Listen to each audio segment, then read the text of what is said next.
Oh, you know what I love? Sports. Love sports. Sports. When it comes to Texas A&M. Where are you getting this information? Let me tell you. Welcome to TexAgs. It's here. It's time. There's always a buzz in the air when you hit this moment. He is a guy that has gotten better and better and better. He's just got that dog in him. We will develop men. We will graduate players, and we will win championships on the field. I think of him as this hawk. Before long, he's going to be swooping in on those quarterbacks. And they embody what the school is about. It's about getting into hard situations and getting ourselves out. It's about working hard. It's about doing amazing things. And this is a real program. It's not fake. This is a real place. And if you want to be really good at football, this is a really good place to be. You know, if I'm betting on anybody, it's the Aggies.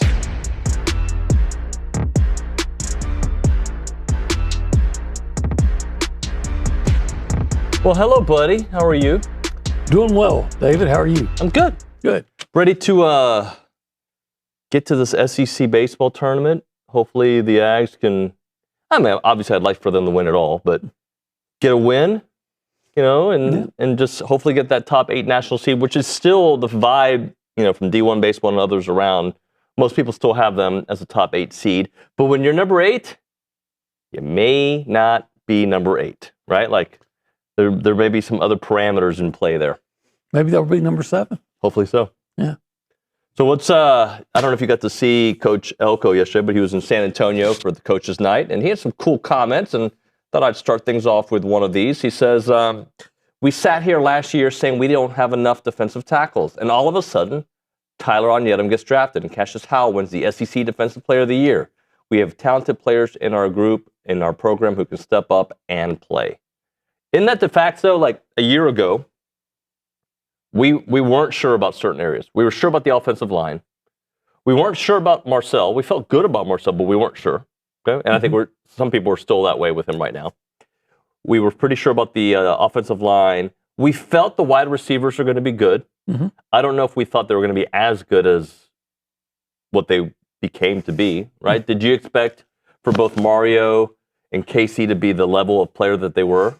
I thought that would probably be disingenuous if I said that, but you'll recall I knew that KC was a big time player because I'd seen him, and I remember talking very often about saying, "Hey, we saw Mario Craver at Mississippi State. So, hey, Mississippi State has something to build on with him and that quarterback." And then, so I knew they were good, very good. But to say, I knew they were both going to come out and have almost 1,000 yards receiving and all that. Now that would, but I knew they were capable of that. A year ago, defensive line, we had questions. We felt very good about Albert Regis. I felt good about Regis and Hicks. We thought we felt really good about Cassius, right? But we only saw it at the end of the season. We hadn't seen it full. I think the biggest question I had this time last year was where was the pass rush going to come from? Yep. And what do you know? They had one of the best pass rushes in the country. And then linebacker-wise, I think they were about what we thought. Yeah. Secondary, better than I think we thought.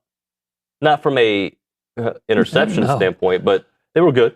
Well, they were third in the SEC in pass defense. It's pretty good. So, but we didn't know a lot of those things today, and we didn't know Tyler Onyedem. There was a lot of players that we just did not know a lot about. They get 10 guys drafted, and here we are a year later, and Coach Elko is actually giving similar vibes last night. I'll read that quote here in a second. But, there are people that we're going to discover, if you will, during the season that like, oh my, this guy is a legit NFL prospect. Yeah, I think DJ Hicks is a legit NFL prospect. I haven't been around CJ Mims that much, but what little saw it really liked. Mm-hmm. There's a lot of young talent at defensive tackle that DJ Sanders and Landon Rink that I'm really high on. So I'm not nearly as concerned about the defensive tackle position as I am maybe the ends, because again, you got some really good productive guys you've got to replace, and you got to see it, but maybe Marco Jones and Antosaka is going to be every bit as good as the guys they've replaced. Yeah. We'll see. Well, hopefully they do replace them. And I think sometimes we go one for one. We think, all right, who's going to be KC? Well, it doesn't have to be one KC, right?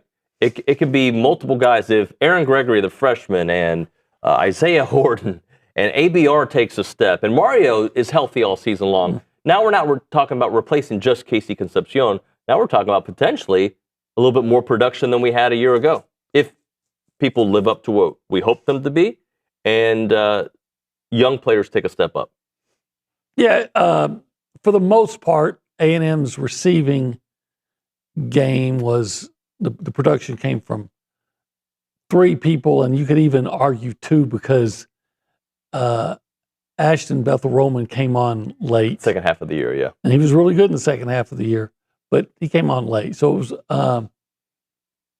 I could see an A&M situation where you have more guys getting 20 to 30 plus receptions than maybe you had a year ago. And then we also have Coach Eckel saying this: we've done a really good job creating this roster for next year with a combo of young players who are hungry to earn roles, and with veteran starters who have experience. Goes on to say competition elevates the level. Our goal is to get 10 to 12 guys to get drafted next year. That's our marker. So remember when you first asked him, and I think that was before spring ball. It was. He didn't want to put a number on it yet. And I don't think he's putting a number. He's just saying, hey, we've done 10 to 12. That's what our goal is going to be. Okay.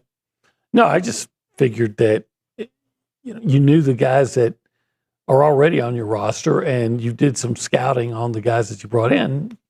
How good do you think your roster is? Okay, well, let me get through a spring. I'm sure that question for him is coming up maybe as early as next week. Yeah. When I'm in Destin. When do you head out for that? Monday. Monday. Okay. So it's Tuesday through Thursday. So to hear him put out, hey, 10 to 12, that's our goal.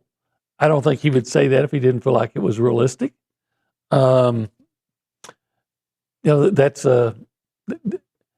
something that you can hear in May and go, okay, I feel all right. That gives me a little more confidence for what might happen next season.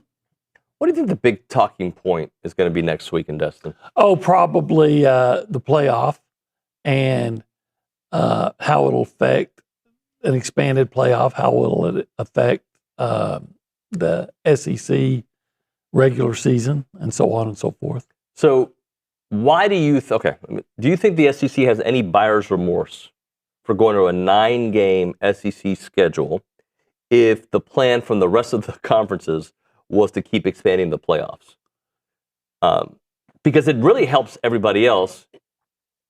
Or do you think the SEC is looking at it like it feels like Greg Sankey could be wrong here. I don't know what he's thinking, that he is trying to protect what's good for the game, not necessarily what's good for the SEC, because with a 9-game regular season schedule, there are going to be some 9-3 teams that should probably be in the playoffs, but they're 9-3 because they had a 9-game SEC schedule.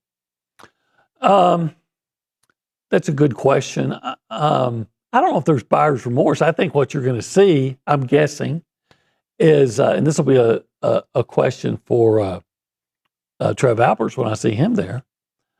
What I'm guessing is down the road, you're going to see less A&M Notre Dame matchups, less Texas Ohio State matchups, fewer matchups like that, and more A&M UTSA or Pittsburgh. Right. Yeah, because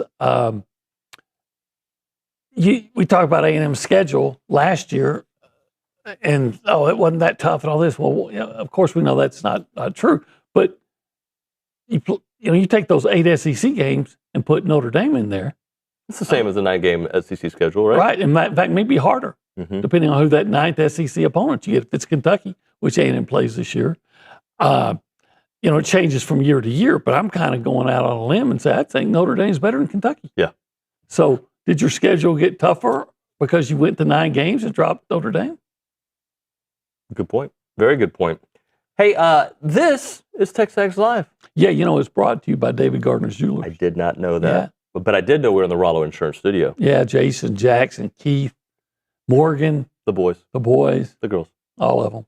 And this hour has a name on it. We've given it the name of The Go Hour. Presented by the Warehouse at CC Creations. Currently, we're sitting in our favorite place, the Holistic Planning Cool Zone. Because nothing's cooler than making money. Making money, keeping money, investing money. If you want to be a part of the conversation, you can do it multiple ways. One way is to call us on the Buppy's Catering and Bartending hotline, 979-693-1150.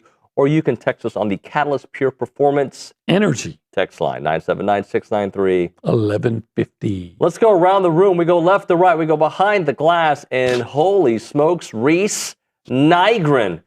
Back-to-back days of working. That's incredible. But he's behind the glass this morning. Hello. Good morning. How are y'all? Well, sir, what's going on with you? Permission to talk about the NBA. Alex Caruso. AC Fresh? Yeah. The bald mamba went absolutely nuclear last night. Have you seen this, Obi? I heard he had like 31, 32 points. Hit what, 8 3-pointers? He went absolutely crazy last night. 8 of 14 from 3. Thunder ultimately didn't get the win, though, because Victor Wembanyama is an alien. He had 40 points and 20 rebounds, which not a whole lot of people can do that in the NBA playoffs. Obi, I was having a conversation with my brother-in-law over the weekend, and then yesterday with somebody in the office, and we were going through Wembanyama's numbers. Is it 2 years in the league or 3? It's the third year, right? Third year in the league? Yes, third year. He's got more three-pointers than Steph Curry at this point in Steph's career. More rebounds than Charles Barkley. Now, I think that number is a little deceiving because Charles, I don't think, was a starter his first year. The Sixers were coming off a championship. Not to get too deep into it, but like more points than this guy. Like it's like his numbers, like more than LeBron. Like it's uncanny his numbers so far, and they are, they're very close to making it to the NBA Finals. Is he the best player in the NBA? I don't watch anymore because the Luka trade. I'm out. I'm out of the NBA. Yeah. Carson Stein says he is. The best player, no doubt? 100%. Yeah? It's not a doubt. It's not a question. I mean, it's a question. We just asked. I asked it. But did he win MVP? Absolutely a question. You guys are asking the wrong kind of questions. Did he win the MVP? He should have. But did he? He should have. Well, right now he's having a better series than SGA. Yeah, after one game. SGA, Sean Gilgeous-Alexander. I don't know how to say his name. I just call him SGA. I know he's in Kentucky. Shai Gilgeous-Alexander? I couldn't, Shea. I remember covering him and the Ghislaine Maxwell lady. I can't say their names. She's here. She's in Huntsville, right? I think she's in Bryan. She's in Bryan? Yeah, you can go over there and we go chat with her? Yeah. Holy smokes. You think she's listening to TexAgs Live? If she ought to, if she does, then she ought to get some time off for good behavior. No, I think she did a lot of bad stuff. I'm not going to say that. But what? Okay, if you're watching or listening to the show, do not text as Ghislaine Maxwell, please. Which means we're about to get 19 texts about it. Is it Ghislaine or Ghislaine? I don't know her that well. And it's Shai, what is it? Shai Gilgeous-Alexander. Shai, okay, SGA. Anyway, Niagara, do you have anything else? Okay, thanks for shaking your head. No, that was it. All right, that was really thoughtful information there. Appreciate that. We go back to Carson Stein, the man of few words that the Angry Elephant used in Social Center. What do you have for us this morning, sir? So first I wanted to get into the YouTube chat, just to get the chat involved a little bit. Someone in the chat asked, does the SEC tourney mean much for our national seeding? It could, quite frankly. I hope it doesn't. How about that? Unless it's going to help. I think they've done enough. They're freaking third place in the SEC. Again, I would wonder how many times the third place team in the SEC didn't have a top 8 seed. I bet it's every time. Bronny was letting me know, too, though, that not every schedule in the SEC is equal. I think Texas played both South Carolina and Missouri. A&M obviously played Missouri. I bet you Texas has a top 8 seed. Yeah, and they deserve it. They're an excellent team. And so does A&M. Exactly right. Won a series over Texas. But if you're the 8th seed and there's say a Florida State or Southern Miss, I would think you'd go over Southern Miss. But still, if you lost to Auburn or whoever on Friday, that team may be thinking, okay, that opens the door for us to get that 8th seed. And maybe it does. Niker, do you remember the stat Billy gave us yesterday that Michael Early has beaten 6 National championship. Won the series over 6 nationals. In fact, I was listening. He couldn't remember the 6th one. And I'm yelling, Tim Corbin. You know, I'm trying to take out my phone and text him, and then, you know, somebody already told him Tim Corbin. What else, Carson? So now I want to get in a little bit about men's golf at A&M. So A&M raced out to an early lead in the Bryan Regional Traditions Club Monday. They're fired at 12 under 276, with Wheaton Ennis being the individual leader with 6 under 66. And I think there was an update this morning because of the weather. 6 under. Pretty darn good, right? He's leading the pack right now. Brian Corton and the boys. Yeah, keep it going. So it was. That's the only time being 6 under is a good thing, I would think. You know. Well played. What else? Well, I mean, Reese stole my part about Alex Caruso. I was about to drop some ball knowledge on Alex Caruso, but I kind of wanted to get into fan favorite of the program, Joel Klatt. Yeah. So he released a statement talking about ESPN's stance on college football playoff expansion. I know you guys have your own opinions on this. He said, I'm not going to sit here and bash on ESPN because if Fox had the 12-team playoff and we were the sole partner, guess what? We would all focus our energy into maximizing the importance of that playoff. So I kind of want to see what you guys think about his stance when it comes to playoff expansion. But his stance is he's not going to bash ESPN. Am I understanding that correctly? Because he's saying that if Fox had the 12-team, if his network had it, they would have the same kind of. Look, we all have our loyalties and our allegiance, right? We see things through an A&M perspective, right? Mm-hmm. And sometimes I think we can detach ourselves from that. I hope we can, right? And explain it. But we all see things through a certain lens. I think it's big of Joel Klatt because I feel often guys who work at Fox love to come after ESPN guys. And then ESPN guys going after because, you know, like there's been guys who worked at ESPN or ABC that did color and play-by-play. And everything's about the SEC. And the moment they go to the Big Ten, I've been lying to you. The Big Ten is where it's always been. Like so I can respect that. You kind of saw it this year with Mark Jones' partner, Roddy Jones. He's been with Fox in the Big Ten and Big 12 for the last 4 years until he came to the SEC and the ESPN broadcast this year. Yeah, I don't pay attention to what they say. Well, I'm sure you don't. But I just know that Olin Buchanan thinks they should go to 16 and never go higher than that. What I laugh Would you like to see them go lower than 12? Oh, I always thought 8 was the perfect number. Mm-hmm. And you give in my mind, you give the 4 conference champions, major conference champions, a automatic bye. They get in. In my opinion, I don't care what anybody says, Duke would have gotten in. They won the conference championship, ACC. Yeah. And then, like I said, in my opinion, 4 at large. That makes the conference championship so vital. Yeah. It doesn't just matter, it's important. And then 4 at larges. But I know that's never going to happen. Well, and in that world, the conference championship can be a de facto playoff game itself. Of course it is. And that's why, now it's like, well, I don't want to be in a situation where I have to be elite to get into the play. Everybody wants a lifeline, mm-hmm. And I like the old days where you had that conference championship. I'm not so much like I used to be, but I've changed my mind on basketball. When there was a time when only the conference champions got into the NCAA tournament, so it was like a 34 or 32 team tournament. That was it. And then Maryland had the best team in the country, and they lost the conference championship tournament, which another thing I just don't understand. I get it for the money. You're going to base who gets in the tournament based on a weekend as opposed to 3 months of play. Anyway, I digress. I just think that 16 teams is enough. I laugh when they try to compare it sometimes to the NCAA tournament. They said, look how many teams, the percentage of teams that get into the basketball tournament. I'm like, as opposed to the percentage of teams that get into football playoff. I'm like, well, all right, first of all, in basketball, a team like UTEP, Texas Western, can win it. A team, an 8 seed, 11 seed can win it. All right? Because a team like Navy can get a David Robinson and have a chance to win it.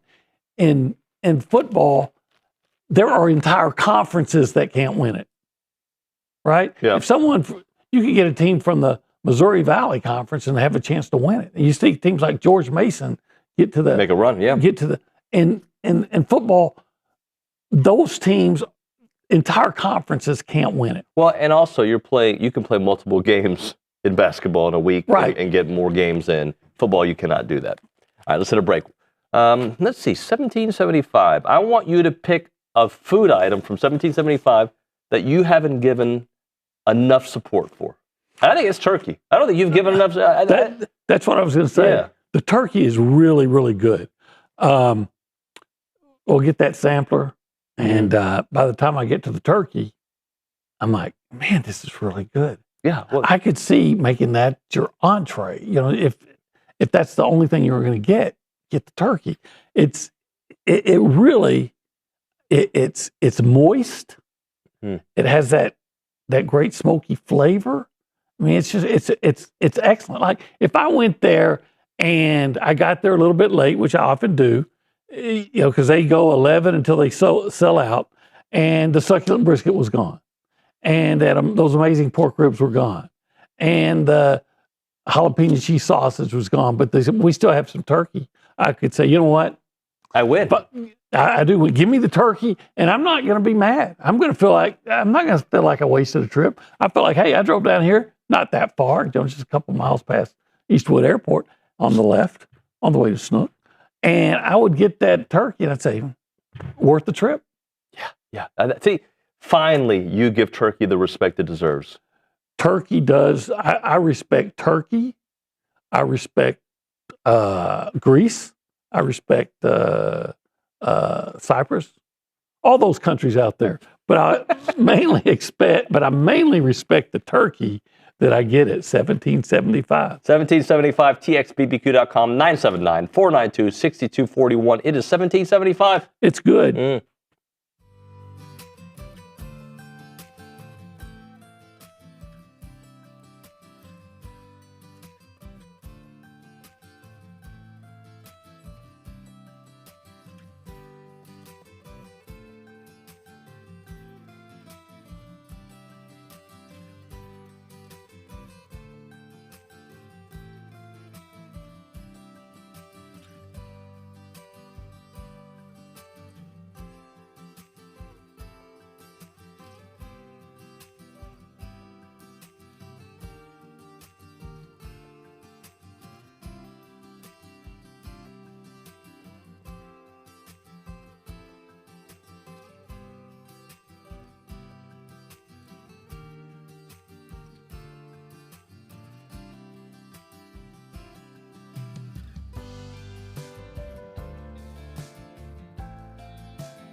And we're back.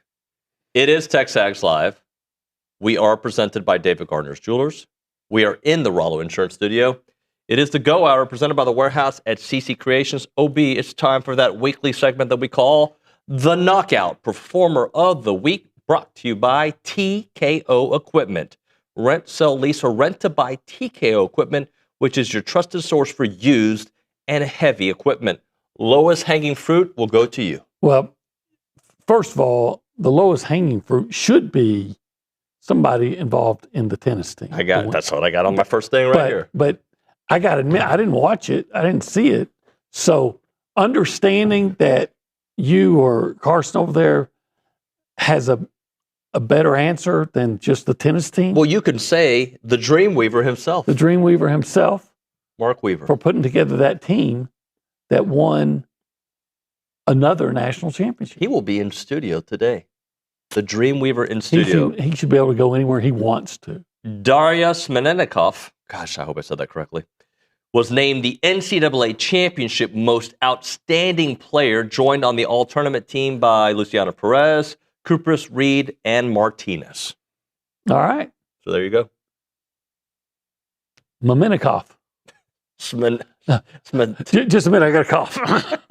I'm going to give Caden Sorrell. That would have been. Caden Sorrell deserves. But he had 9 RBIs. 9 RBIs for the weekend. 5 of 13, a home run, 4 runs. He was outstanding, as they say. You want to give up? And you want to give some love to Gavin Grahovic? Sure. We can give some love to Gavin. I'd give some to Clayton Freshcorn, too. Yep. Gavin Grahovic, 4 of 9, 2 home runs, 3 RBIs, 5 runs. We also, Bear Harrison, especially in the Saturday Game 3 finale, the go-ahead series clinching single. Fantastic. 4 of 9, 2 doubles, and 3 RBIs, and 2 runs.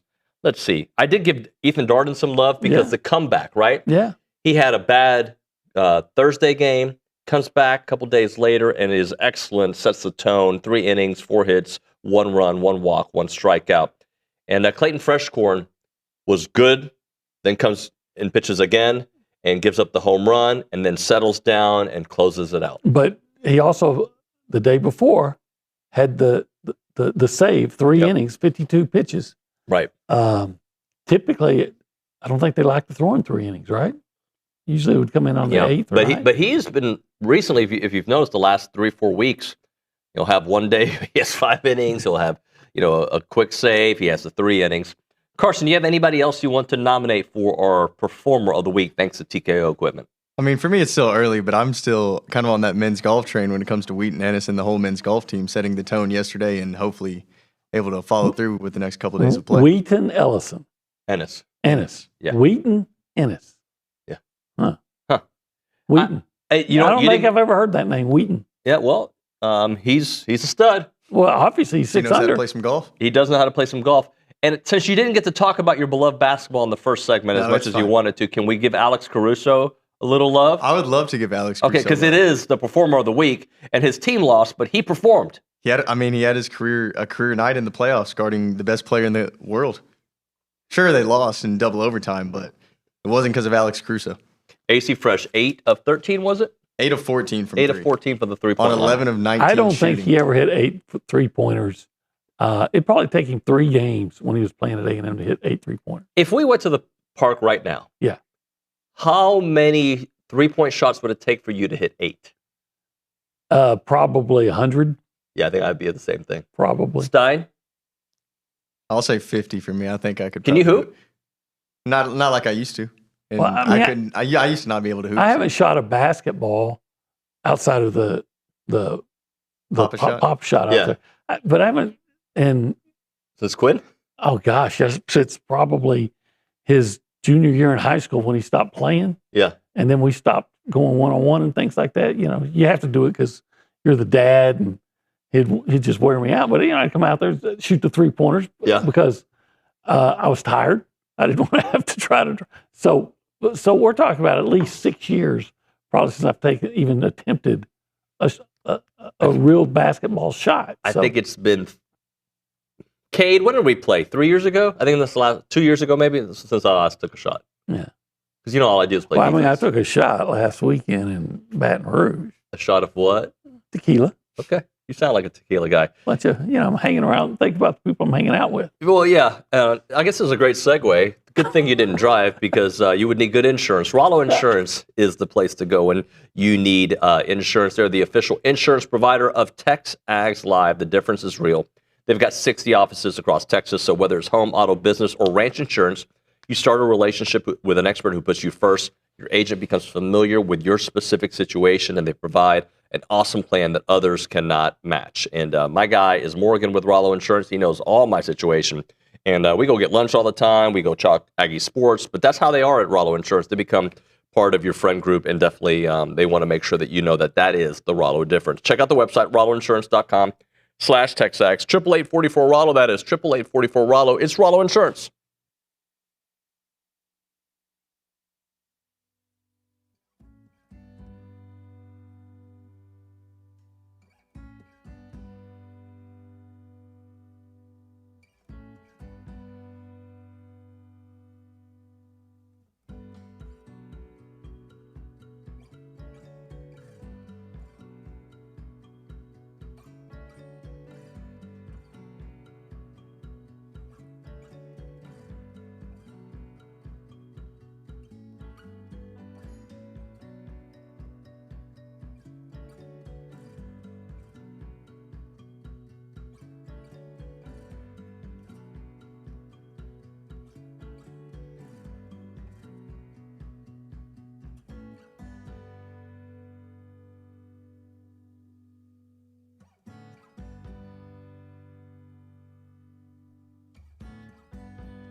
Hey, everybody. Welcome into TexAgs Live.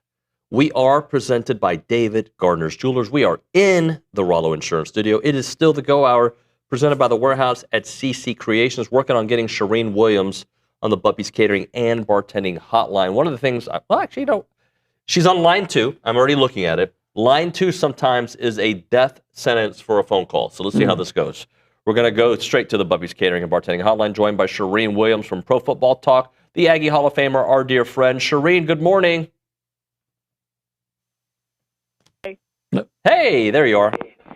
How are you? Oh, good. Good. Line 2's working today. Line 2 almost didn't work. I felt like there was a moment where it wasn't going to happen. Charean, I guess we'll start things off with the amazing week that it's been for Aggie sports. Outside of softball, you got women's tennis winning a national championship, baseball winning the series. What else happened? Women's golf doing great. Like a lot of track and field, the Lone Star Showdown. A&M takes it a really good week for A&M sports. Yeah, just unfortunate about softball, but I'll say this about tennis. I mean, he's created dynasty, and I'm on the East Coast, so I stayed up watching, and I'm at the end, I'm switching between court 1, watching Perez, and court 6, and getting nervous as we keep going in games there, and fortunately they pulled it out, but it stayed up till almost midnight. Everybody else in the house was asleep. I went with my sister-in-law. Everybody else in the house was asleep, and I let out a yell, so I think I woke everybody up. And they knew we won a national championship, which was the only important thing at that moment. So it was a lot of fun. But, we talk about Mount Rushmore for athletes. You guys can debate this maybe. Maybe it's a good topic on the Mount Rushmore of coaches, but I think Mark Weaver has put himself up there, Pat Henry, Bob Brock, and then, maybe there's a question of who else belongs on that Mount Rushmore, but those are the coaches who won multiple national championships at A&M, and I just think what he's created is a dynasty.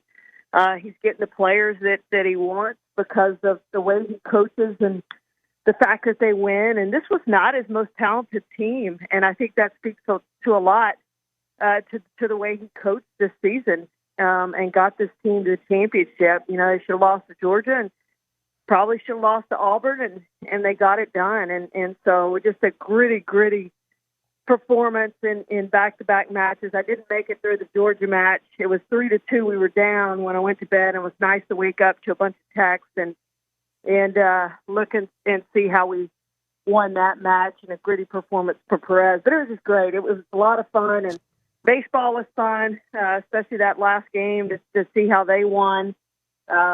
Unfortunate for softball, they got to figure out how to win in the postseason at home 2 years in a row now. But everything else, winning the Lone Star was great. I was following track, waiting to see if we were going to get the men's and then the women's, and that was fun. So it was a great weekend of Aggie sports, and I hope we can continue this for a few more weeks. Charean, you're something of an Aggie historian, going all the way back to your days at the Eagle and then being a student here. And has the A&M athletic department ever been in a better position? And isn't this the way it should be? That you've won a volleyball championship, you're in the football playoff, you've now won a women's basketball championship, you were hosting in softball, you're probably going to be hosting in a top 8 seed in baseball. The men's basketball team, beat the odds. Does this strike you as being maybe a golden age of A&M sports? I don't think there's any question about that. I think Mark Weaver said it right. Trev Alberts is probably the best athletic director that we've had here. He's doing a great job, great hirings, and letting the coaches coach. And, I think we have the right coaches now. It's a matter of hanging on to them and making sure that they want to stay. And, I think that starts with the indoor tennis court for, the women's, for the men's and women's tennis teams. I think that needs to happen. I think that's the next thing that needs to happen. If you've got a 2-time national champion over the last 3 years, I think you need to build them an indoor facility. I think it needs to be done sooner than later. I think that's one thing that's missing. But the overall program has never been at a better place. You got to do something about women's basketball now. That's, to me, the one area you've taken care of soccer. You've gotten a new coach in there, and and hoping they can turn it around after what G did in establishing the program for so many years. So, you know, they're in a really good spot, and you're right. You know, I think NIL has really benefited A&M because A&M has money, and they have more money than most other schools, and I think that's what this has become. It's an arms race in every way, in building buildings and facilities and getting people to the games and making money and getting people to donate money and paying the athletes and all those things. And A&M's well positioned to do all of that. So I think that's why you're in a good position. But Mark Weaver and Pat Henry should be the standard. That's what we should expect. We should expect men's basketball never won. We should expect to win. And I think you have the right coach who comes in and says that. Not that, well, A&M has no history. You can't win here. I think Bucky's thinking the same way most of us think. You have everything you need to win here. There's no reason not to win here, and I think they will win here. And it's like that in every sport. Same with football. Who cares that you haven't won since 1939? You can have the number one recruiting class. You can be in a good position. You can win here, and it should be expected that you win here. And when you don't win here, there's a big consequence to pay for that. So, yeah, I'm with you, Olin. I think this is the best position A&M's ever been in athletics ever with the athletic director they've ever had. You know, David, I'm sorry. I'd be remiss. I mentioned a whole bunch of programs that have been very successful, and I'd be remiss to say the equestrian team, didn't they win? So them too. Yeah, Tana McKay and the SEC champion A&M equestrian team. Yeah. Charean, I wasn't going to plan on going this direction, but since it just kind of came up and we talked about all the resources and everything you can build a winner here, do you think in your lifetime we're going to see a national championship in one of the three big sports at A&M? Yeah, I do. I really do. I think it's not far away, and I don't know which one will be first. I guess it's a race to figure out which one is first. In football, you've got to have the quarterback. If you don't have the quarterback, you're not winning the championship. You can have all the other parts, and I think, you know, Texas in the 2024 season was a perfect example of that. In 23 and 24, probably. I think that 24 team at Texas was one of the best teams ever assembled in college football, and they couldn't win a championship because the quarterback wasn't good enough, but they had every other part there. And so you got to have the quarterback in football. I think it's a little easier in basketball because you only have a starting lineup of 5, and you need a couple good players, great players, and I think to win a championship there. And then baseball, you know, you got to have the pitching to be able to do it. So I think it's a race and a matter of time to see which one does it first, and I'm excited, and I hope all of them do it. I hope in my lifetime I see each one of them win at least one championship. I think it's possible. I think it's probable, and I think it is going to happen in at least one of the sports, and I want to see it happen in all three of the sports because, as we said, there's no reason not to win at Texas A&M. You should have everything that you want. If you don't have it, you better go ask, and A&M better come up with it. And, again, we go back to the indoor tennis courts. The fact that A&M is the only SEC school that doesn't have indoor tennis courts is an embarrassment to the university, and they need to figure out a way to get that done. I didn't know that everybody else learned something new on the Go Hour.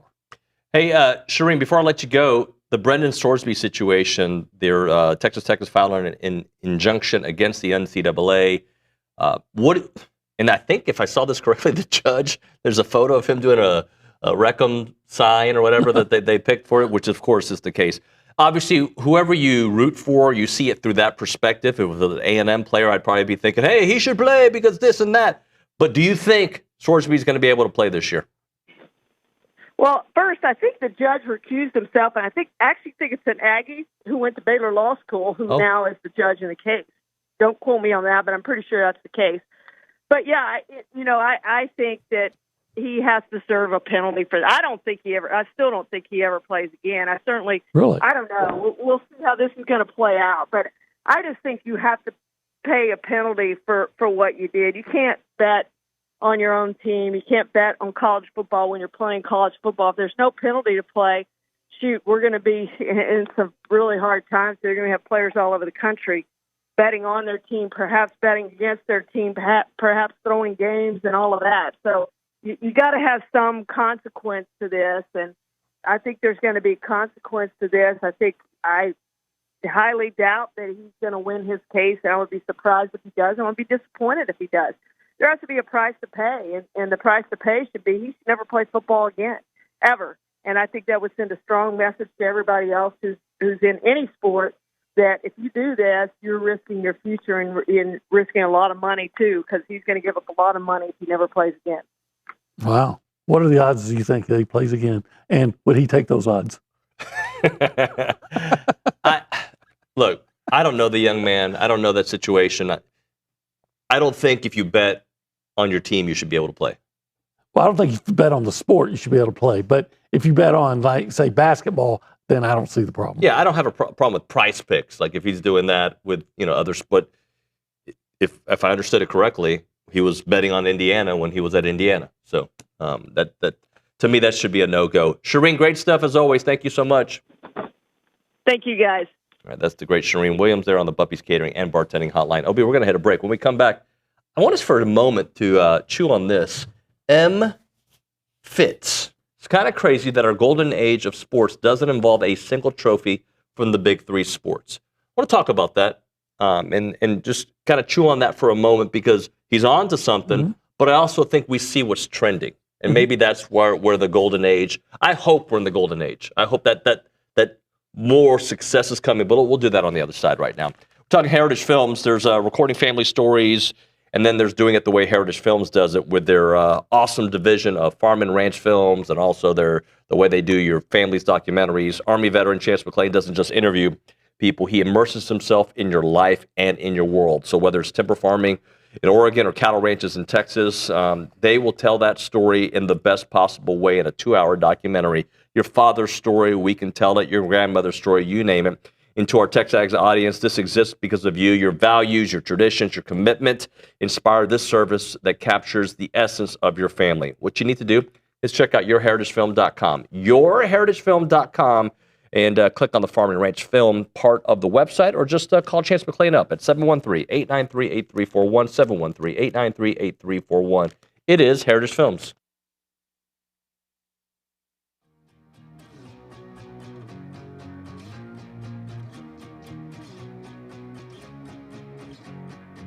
Hey everyone, David Nuño here of TexAgs Live. I want to introduce you to the team at Holistic Planning. Got Jason Barber here, Taylor Pankratz, and also Paul Meredith. Jason, I want to start off with you. What really sets Holistic Planning apart from the others? Yeah, so what makes us different is most financial advisors stop at investment management. On the other hand, Holistic Planning, we manage investments, taxes, and estate planning all on one team, all underneath one roof. Now, Taylor, when everything is coordinated like that, it really helps the bottom line, doesn't it? It really does. When your investments and taxes are working together, you stop leaving money on the table and keep more of what's yours. Paul, Holistic Planning is trying to expand as well. That's true. We just opened our Houston office, and we're looking for people who feel like their advisor isn't seeing the full picture, because that's exactly what we fix. And Jason, there's other opportunities beyond that. Definitely. If you're a financial advisor and you want to join the Holistic Planning team, we're looking to add 50 teams in the next 5 to 10 years. So check out holisticplanning.com/advisors. All right, so if you want a team that actually coordinates everything, go to holisticplanning.com. Aggies, this one is worth it.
So I haven't gone through and segmented what the best in all of Aggie sports history has been, right? I haven't, this is just based on his commentary and then what we brought up in the last segment. But I don't know what the best era of Aggie sports is. I understand his point about the big three, right? But I don't remember in my lifetime, in basically 12 and a half, 13 months, 3 national championships at A&M. I don't remember that. It might have happened. I don't think it has. And especially as close as we are to the program, like knowing the people involved and what the journey has been brings us, a front row view to it. Well, first of all, just because you haven't won a championship yet doesn't mean you can't be in the golden age. You're because this is the most successful. They won a football championship in 39. Never won in basketball. Never won in baseball. So there's your answer about that. As far as women's sports, they didn't have women. Right. For years. So, and then I remember talking to an athletic director back in the 90s. He said, as long as football is good, the athletic department's good. Doesn't really matter. You want to beat Texas and everything, but it was really about football. Yeah. And that kind of changed when Bill Byrne came in here. I agree with that. And trying to win other things. But I think they put everything else, didn't have the same priority that football have. And they still don't. But A&M is putting more emphasis on trying to compete at a national level in all sports now, and you're seeing it. You're seeing it manifest itself. You're seeing a national championship in women's sports. You're seeing a national championship in volleyball and tennis. So we had a party on Sunday at our house, graduation party, and we were cleaning, and I cleaned my bathroom first. Okay. And my wife was like, "Why are you cleaning our bathroom? Like nobody's going to go there." And I go, because I believe it all starts from the middle and out. Like if you don't have everything clean, you have nothing clean. And that's where I go to. I'm sorry for making this dumb comparison, but with Aggie athletics, yeah, it is about the big three. I recognize that. I want it all. Yeah, be good in everything. I want everything clean. I want everything great. And it does. Women's tennis, women's golf, men's golf, volleyball, softball, baseball. Baseball was at the national championship game a couple years ago. Football. We don't run from the fact that it hasn't been as successful as it should. But it feels like it's trending in that direction. Hello, we just saw a team go 11-1 in the regular season, make the playoffs. Like, it is trending in the right direction. Basketball, for 20 years, has been a relevant program. Now they got to take a bigger step forward, and I think Bucky is the guy to do it. Michael Early is on his way to a really nice career. The first year was rough. The second year, if he has that kind of improvement next year, watch out. So, and look, there's a lot to be determined, but it feels like we're trending in that direction, OB. They're just winning at a high level in more sports than they ever have before. Yep. That's it. Thank you, Stud, sir. All right, we're going to hit a break. When we come back on TexAgs Live, what do we got? We've got 9 o'clock hour. I don't even know what we have. Oh, JB Moss, Gerrod Chadwell, Connor O'Gara. After that, Mark Weaver in studio. He might bring something. And Andrew Monaco to close it out. It's TexAgs Live.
Extended music here on TexAgs Live. We are presented by David Gardner's Jewelers. We are in the Rollo Insurance Studio. Let's talk about the Aggie baseball team. JB Moss is going to join us on the Buppies Catering and Bartending Hotline. Our dear friend, of course, an Aggie great. JB, good morning, buddy. How are you?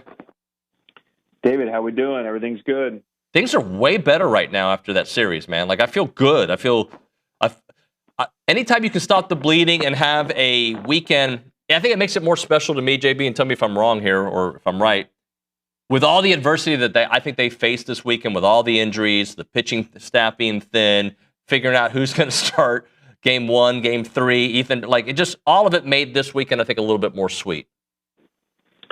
No, I think you're exactly right. Look, I think it points to the competitiveness of the group, right? You can talk about injuries and what they lack as a staff, and you can talk about all these metrics, but at the end of the day, you've got an opponent in the other dugout, and your job is to go win. And they won 2 out of 3 at home, and anytime you do that in this league, it's a good weekend. So very proud of those guys and their effort and their resilience and their competitiveness this past weekend.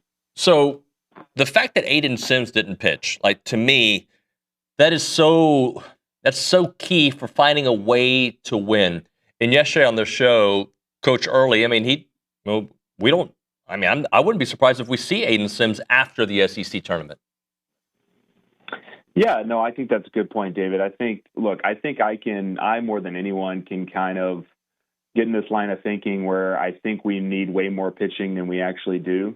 I feel like I kind of get in that every single year where my number one concern is that we don't have enough arms. And, in 22, that was certainly the case, and they had a phenomenal season, and this year is more of the same. So, look, I think that, thank goodness the guys they do have are really, really good, right? And they're dependable, and you can count on those guys to throw strikes and get outs, and the moment's not too big for them. And I think they're playing for each other. And, look, there's multiple ways to win, right? It doesn't have to be, an 8-2 ball game. Some days you would love for that to be the case, but we'll take a 9-7 victory any day of the week. So Ethan Darden had 30 career starts before he got to A&M. Didn't really get to see him start a lot. Game 1 didn't go as planned, and then they get the call just a few hours later to do the next game, right? To do game 3. Just how unheard of is that, and also just that level of experience that another plays, how it's translating here, especially now when they need him. Yeah, I certainly have never heard of it before. I've never heard of a starter throwing twice in a weekend, starting 2 games in a weekend. So that was certainly a first for me. And, the thing no one wants to talk about is the reason he's able to do that is because he probably wasn't his absolute best on Friday. But they counted on him. They could count on him when they needed him most on the game 3. So, it was a big spot for him to be in, and for him, you're exactly right. For him to have that starting experience was invaluable because it's very clear that they're running short on guys who have that kind of experience. So thank goodness that he's comfortable in that role, and I'm certainly looking forward to continued success for Ethan moving forward. Let's talk about Cooper Powell and his awesome work this past weekend. A young arm that hopefully can grow into a trusted postseason guy that we can count on. Can you count on a guy that has limited experience but shows something this late? Sure you can. When I was watching him pitch, I was like, man, who is this cat? I loved his energy on the mound. He looked like a very confident young man, and was certainly filling up the zone. And look, anytime there's a left-hander on the mound with some velocity, everybody in the ballpark's going to like that. Everyone on the staff's going to like that. So very intrigued by Cooper Powell. Obviously, we don't get to see him every day. We don't get to see his daily habits or, what he's like in inter squad, but I was certainly impressed with him on game 3 of the series. And like I said, any kind of left-handed velocity should excite everyone. So I'm certainly looking forward to seeing him pitch again. Let's talk about the Travis Chestnut story, because he was an integral part of that team that went to the College World Series final. And, he's out of D1 baseball last year, playing D2, gets an opportunity with this team. He knows his role. And then on Saturday, he plays his role perfectly. Everybody knows he's going to bunt. He bunts. He lays down not a perfect bunt, a pretty close to perfect bunt. and puts that team in a position. Talk about the selflessness and also executing when your team needs it most. Yeah, I think an important thing to point out is just how hard it is to execute in that situation. Look, he's on the bench, right? I mean, he's got, 40 at-bats the entire year, and, to come off cold, whether you're asked to pinch hit or lay a sacrifice down or even go pinch run, this is not an easy thing to do. Rob Childress used to tell us all the time that the game's going to pay you back based on how you take care of your daily work when it's not your time, right? When everyone's forgot your name, when you're at the end of the bench, when no one's focused on you, how are you taking care of your daily work? What are your daily habits? Because when it is your time to shine, the game's going to reward you one way or the other based on, those habits. So I think Travis is a perfect example of someone that wants to be at Texas A&M, right? I think he understands what a special place it is. And, he probably, is very thankful to have a spot on the roster and to be there and to make these memories. And you're right. He came in when they needed him most and got the job done, and super, super proud of that for him. How much can we read into Nico's at bat? Hadn't played, obviously dealing with the hamstring injury, comes in, draws a walk, and obviously he wasn't going to play the field and he wasn't going to run, right? If he got a hit, he would probably jog. But that being said, to me, it's a sign of, hey, we are going to see him soon. How soon? I don't know if that's in the SEC tournament, but we're going to see him soon. Yeah, I agree with you. Look, he's pivotal, man. His bat is very, very advanced, and they need him. And, I think Mike would not have let him hit if there was any pain whatsoever when he swung the bat. So that's a good sign, number one, right? The downfall is, as you know, with a hamstring, it's all about, can he run the bases? Can he make turns? Can he defend? And hamstrings usually take a really long time, and they're easy to re-injure. So, I'm very interested to see what they do with Nico. Hopefully this long week will allow him even more time to heal. And then, if it was me, I would anticipate him maybe in a DH or a pinch hit role until postseason, give him an extra couple weeks to get that hamstring right. Talking to JB Moss here on TexAgs Live. What about Clayton Freshcorn? I know he gets roughed up in the 8th. But has the grit, the toughness to kind of put that behind him. And I think that's the sign of a great closer, right? Somebody who can deal with adversity. It's the first time he had given up a lead, I think, this year, and comes out and just takes care of business after that. And obviously this is a day after he closed the door for 3 straight innings. Yeah, I think he's your most dependable arm for sure. I think he's proven that over the course of the season. And, like you said, even if he does get roughed up, he's right back in there with strike one. He fills up the strike zone. He has great belief and competitiveness. And look, man, he's who I want at the end of the game. You're up by 1 in the 9th inning. There's nobody else I want out there but Clayton Freshcorn. He throws strikes. Like I said, he's got great tempo, great pace. He believes in himself. And more than anything, to your point, I've been really impressed with his ability to bounce back. I mean, man, they have thrown him a lot this year. He's got 24 appearances, 44 innings. It's not like he's got 24 appearances with 24 innings, right? They're not asking him to just get the last 3 outs of the ball game. More oftentimes than not, they're asking him to do more than that. And look, that's a lot to ask.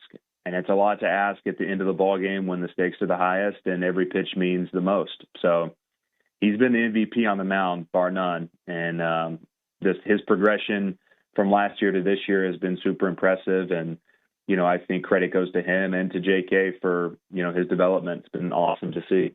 JB, I'm getting people's perspective this week on what is, quote unquote, easier is not the right way to phrase it, just a more manageable path for A&M. Do you think a regional setup, with the way they're constructed right now in their pitching staff situation, a regional or a super regional, and let's just for the sake of argument or conversation, they're both at Bluebell? Yeah, I would say, I think I talked about this a little bit last time, David. I think that the regional scares me a little bit more than the super for 2 reasons. Number one, I think because of this strength, I think that they're built for 3 games. And I feel really good about the offense come a game 3, right? I think you're facing someone else's staff, and for A&M, and their lethal offense to be able to tee off on, the game 3 starters or the relievers that team, may have available. I just feel really confident in that setting. I do feel confident in a regional setting for A&M as well. My only hesitation, my only fear is if A&M drops to the loser's bracket, because you've got to win those extra games. And I think it's really tough if you're not deep on the mound, if you don't stay in the winner's bracket in a regional. So because of those reasons, I'd have to say the regional. What's the best case scenario for this week, right? Like, how long do you want A&M to play based on where you think they're projected today and where they'll be after an SEC tournament? Like, considering the depth of the team, the pitching staff strains, like the injuries, time off, what do you think is the perfect scenario for A&M baseball? Man, that is such a hard question. Look, my immediate response wants to be, look, I'm a competitor. I want these guys to compete, and a trophy's on the line, and let's add some more hardware, right, and win another SEC tournament. I don't know the metrics well enough, David, to tell you how many games they need to win to be a national seed and to be a lock. But I would tell you, however many games that is what they need to go do. This team is 27-6 at home this year, and we understand the environment at Blue Bell, right? And so whatever it takes to be a national seed, get as many wins as that takes, and then get home and rest up, because we feel really good about our chances when we get to play postseason baseball at Blue Bell. Yeah, I think I want to win an SEC tournament, like I do, but I also want to see this team maybe do whatever they need to do to ensure that top 8 seed. And as of right now, most projections have them at number 8, JB. Like they're at 8, most projections. That being said, when you're the last team on that, anything can happen. Who knows what happens with a team that plays in the ACC tournament that maybe passes you or whatever, right? So I want them to do as much as possible without straining their bodies and their staff. And that might be a win or two. I'll take 2 wins for sure, but that might mean just 1 win, honestly. Agreed, 100%. Talking to JB Moss here on TexAgs Live. All right, JB, so considering we probably won't see Aiden Sims this week, what do you think? Do you think they continue the Ethan Darden trend? It's kind of working. Yeah, that's a good question. I'm really not sure, to be honest. I guess Ethan probably through Thursday of last week. And David, did they play Thursday of this week? They play Friday. If they play Friday, so yeah, he's going to be on normal rest, or even longer than normal. So yeah, I would anticipate seeing Ethan Darden start game 1 out there, and then I think you'll see more of the same, right? Whether they go to Shane or whether they go to Gavin Lyons, I think that's kind of what you could expect from game 1. JB, I'm just curious what you think about this, and we'll close it out after this one, about, when you've got so many stars on this roster, right? You've got Hakopian, you've got Gavin, you've got Cade, and you got this onslaught of talent, Jory and Nico, these guys. How different is it for a staff that hasn't faced A&M when we get to a regional setting, as opposed to all the teams that have pretty much played A&M in Hoover? Yeah, I think the number one difference and something that could scare these staffs in a regional is the depth, right? I mean, look, a team that's going to come to Blue Bell in a regional, they're most likely going to have played good teams, and they're most likely going to have played a first rounder or two. But they haven't faced the depth that this A&M offense has. I mean, you just talked about it. Grahovic, Sorrell, Partita, Harrison, Benderup, Hakopian. I mean, these are legit players who are going to have a legit chance to play baseball at the next level. And it's really 1 through 9. And, if you let up in the 8th spot and you give up a couple singles and they get to turn the lineup over, it's really scary. And A&M's ability to hit the ball out of the ballpark is elite.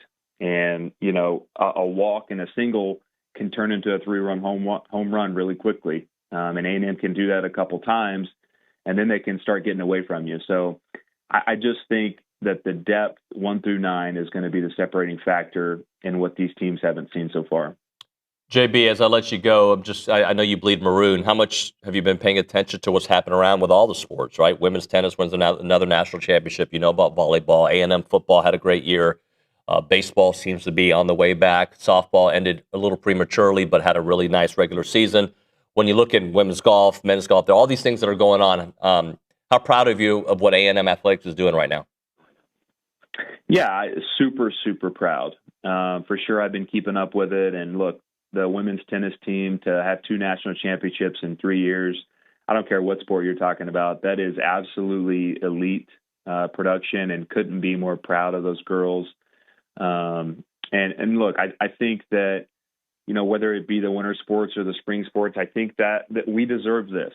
Okay. I think that this is what Texas A&M should be about. I don't think there's any excuse for us to see anything less than what we're seeing right now. I'm super proud of everyone on the staff in all these sports, and super proud of Trev, honestly. I mean, he's been a key factor in hiring and retaining and making sure these coaches have what they need. And the NIL era, look, we talk about it all the time, David, but I think the NIL era is going to be really good to Texas A&M. And I think that a lot of institutions are going to have to pick NIL or facilities. There's going to be a lot of or conversations, whereas A&M gets to have the and conversation because they have,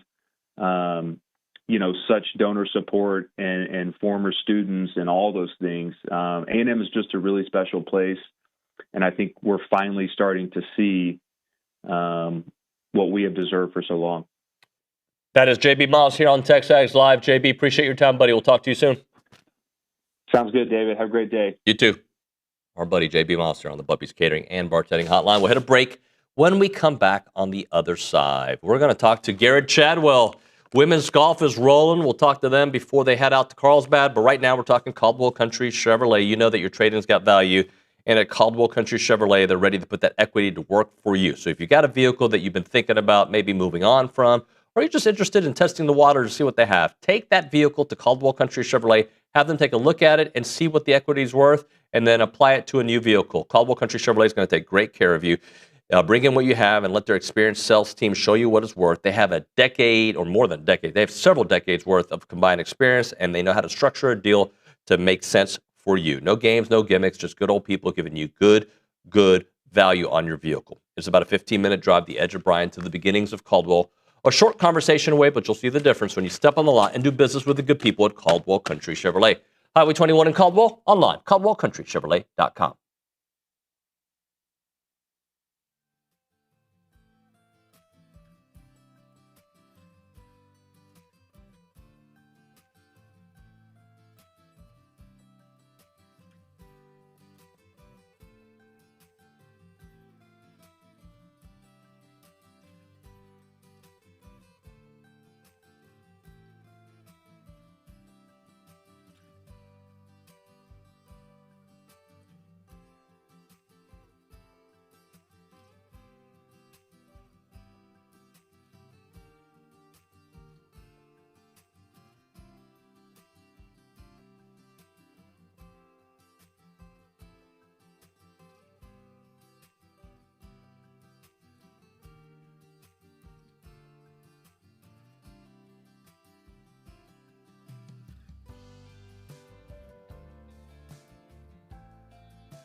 And we're back, TexAgs Live, presented by David Gardner's Jewelers, Rollo Insurance Studio. Should have Gerrod Chadwell the next segment, and then we'll talk to Connor O'Gara after that. So we're pushing everything back just a segment or so. We go to the Angry Elephant News and Social Center. Carson Stein, I don't know why I said it like that. Steiny, you read something about Coach Elko that caught your attention. I did. So, friend of the program, SEC Mike, reposted and retweeted a quote from Athlon Sports by an anonymous college football coach talking about A&M, saying, Mike Elko is a real deal ball coach. The way they carry themselves, the way they compete, how physical they are on both sides of the line of scrimmage, they play complete team football. You watch them and you see the way they handle adversity at times throughout the season. That doesn't happen unless you have a culture. Do me a favor, as I ad-lib for a few moments on this topic, see what other teams they said. Because, first off, I think that is the highest compliment you can get. Right, like, outside of winning national championships, is being told that you're the best coach in the sport, right? Like, when you're trying to build a program, I think this is, if indeed another head coach says this. I'm not saying Athlon's lying. I'm just saying, like, I don't know who said it, right? What does it say? An anonymous coach. It could be, could be the wide receivers coach. It could be a grad assistant. I don't know, or it could be a head coach. But when you're told Mike Elko's the real deal, the way they carry themselves, think about this. As a leader of an organization or a family, if you want people to talk about, I think, you want your group to handle their business with class and respect. So the way they handle themselves, the way they compete. If you're a football coach and you have a team with a bunch of athletes that don't always compete, that would bug the living you-know-what out of me. How physical they are. You got a defensive coach. If you don't have a physical team that is noticeable, right? If you don't have a physical team that is noticeable, that is a problem. How they compete on both sides of the line of scrimmage, how they play complete team football. You watch them, you see the way they handle adversity at times throughout the season. That doesn't happen unless you've got a culture. To me, that is the highest form of a compliment you can get about your organization without reaching, obviously, the levels that we desperately want. An SEC championship, a national championship, obviously beyond that. I think that is awesome that after 2 complete seasons at A&M, it's not going the other direction where, like we've seen in years past. Yeah, they're good, but that's not what we're hearing. We're hearing other people take notice of how they recruit, how they compete, how they handle themselves, and what the expectations are for this team. And the program, the expectations are not only to win a national championship, but to be routinely a top 10 program, which gets top 10 talent to the NFL draft. Did you find some other comments that caught your attention? I found some others on just other SEC teams. Okay, anything about Lane Kiffin? Not that I can find. Okay, I would love to see an anonymous comment on Lane. I see a few with Alabama, Texas, Florida. And all right, read me Alabama and Texas before we hit a break. Okay, so an anonymous college coach said about Alabama, with whoever was going to follow Nick Saban, there was going to be a measuring stick on the toughness or the softness of the program. The run game statistics do not vouch for toughness. They have to fix that. Losing Ty Simpson doesn't help that. I think it's well said, all right? I think that, and you know what? The ability to dominate at the line of scrimmage, which means run the football, to me, goes to the toughness of your football program. So it felt a little weird this year seeing Alabama being labeled as a soft football team. All right. Yeah, and I by the way, I think Kalen DeBoer is an excellent coach. I don't know if he fits there, but he's had pretty good success. Like, they went to the SEC championship game. They won a playoff game. We would love that. Going 9-3 your first year and then going to the playoffs your next year. So there's that. Let's read the Texas one and we'll move on. Okay, so for the Texas one, they said, on paper, I think they're the team to beat in the SEC. They might be the preseason number 1 again.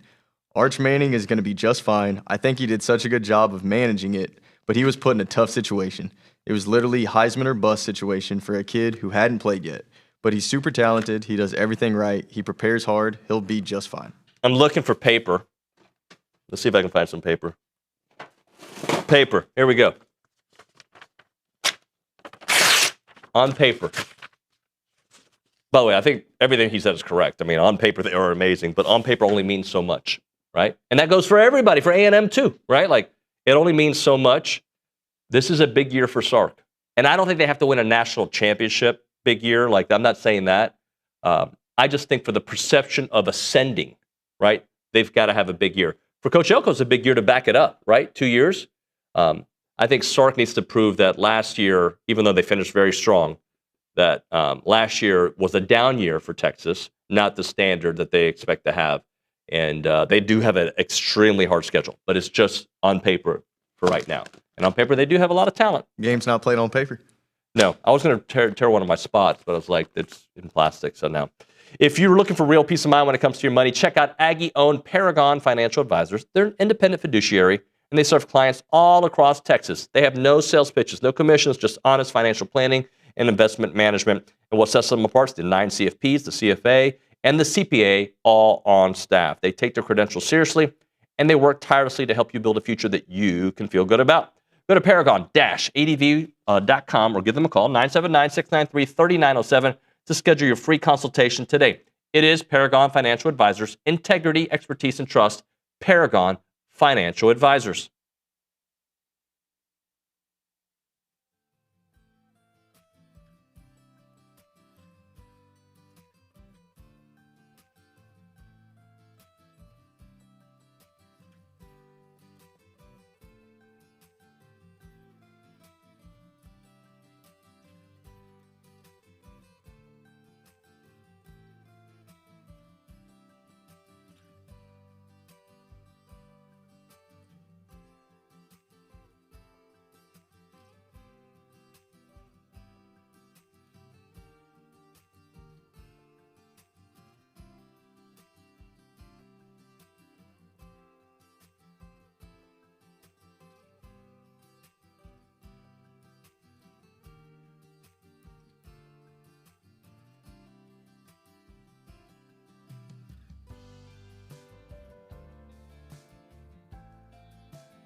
Back here to TexAgs Live, we are presented by David Garner's Jewelers, Rollo Insurance Studio. A&M Women's Golf riding some serious momentum heading to the NCAA Championships. Awesome performances over the week.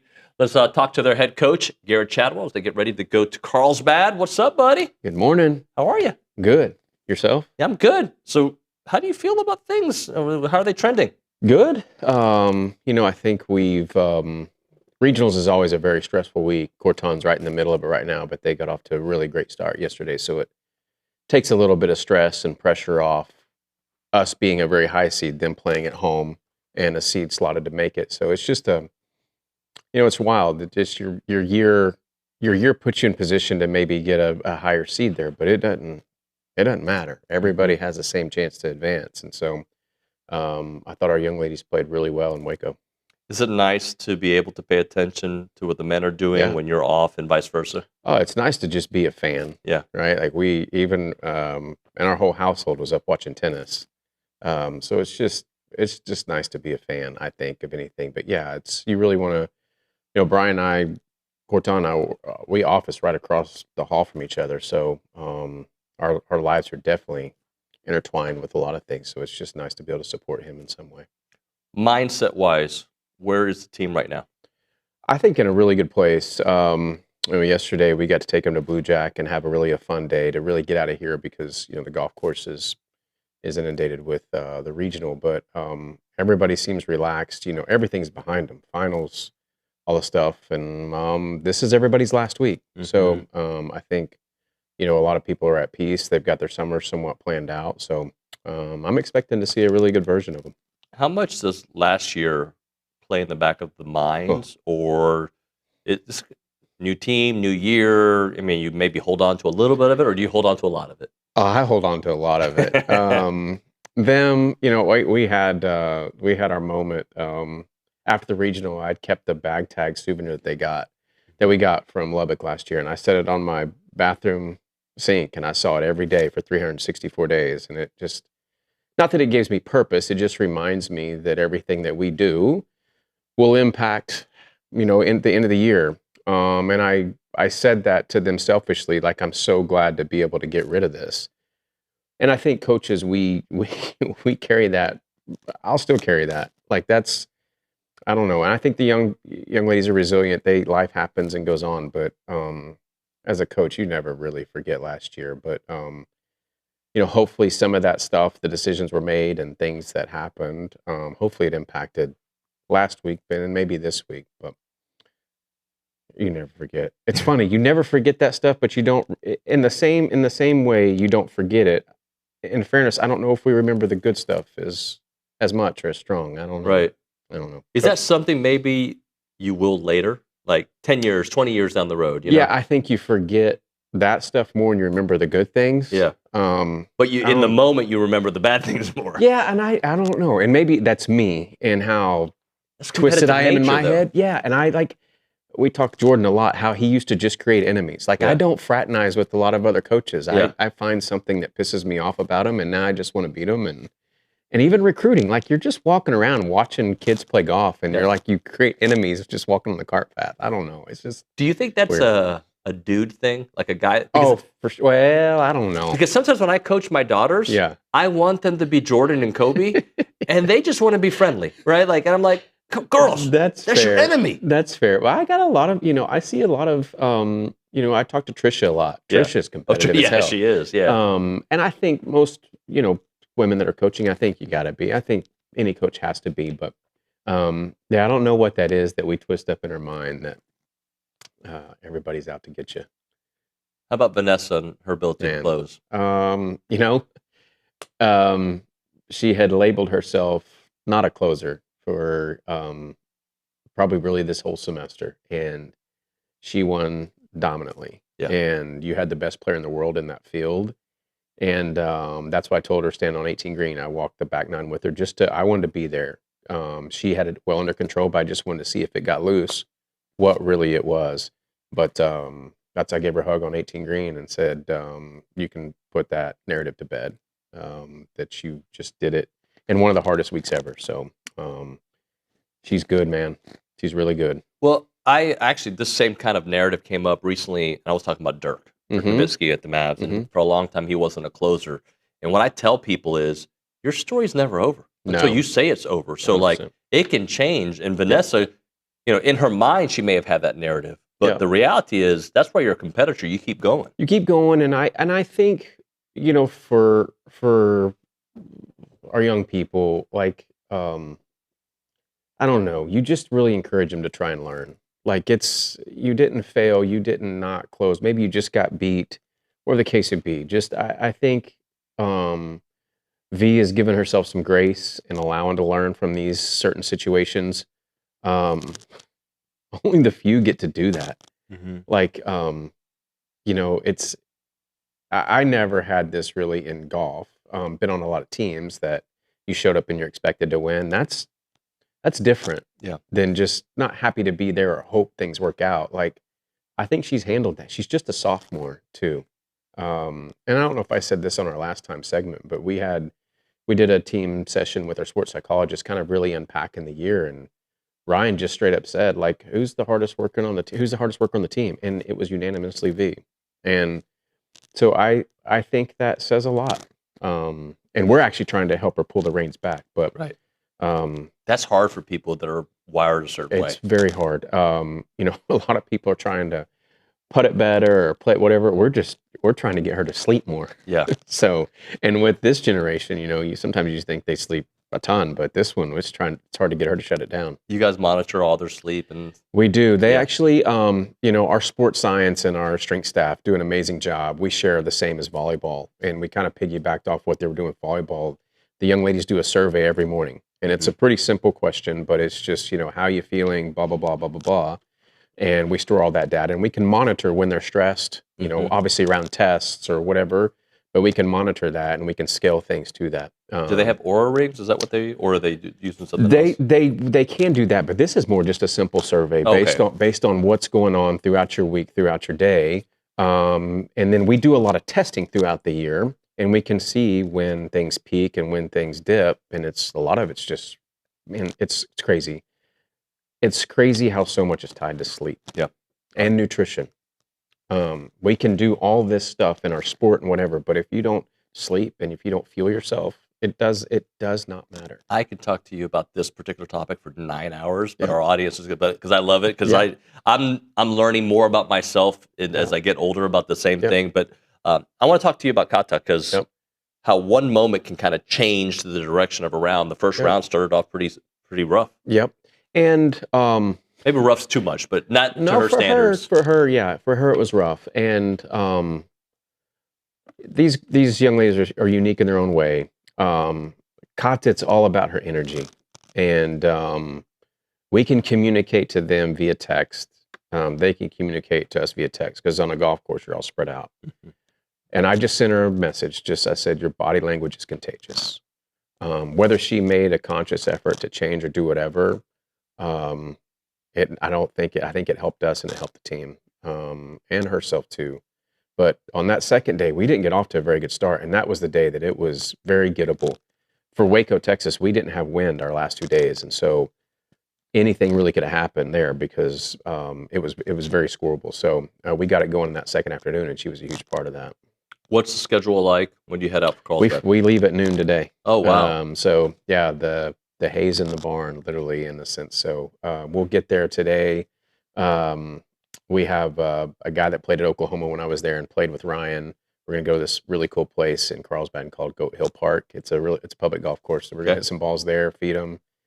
Tomorrow we can practice and we can walk the golf course, and Thursday's a practice round, and Friday we get after it. So the things we'll have to adjust. It's nice getting out there early from time zone.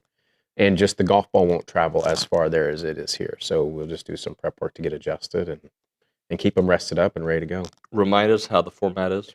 So interesting, for the regionals, I'll tell the girls this once we get there. We talked about after Waco, it's literally 2 tournaments put together. Thursday we'll play the practice round. You play Friday, Saturday, Sunday to try to get into the top 15. So they make a cut from 30 to 15 after Sunday night. Monday, the top 15 will play to get into the top 8.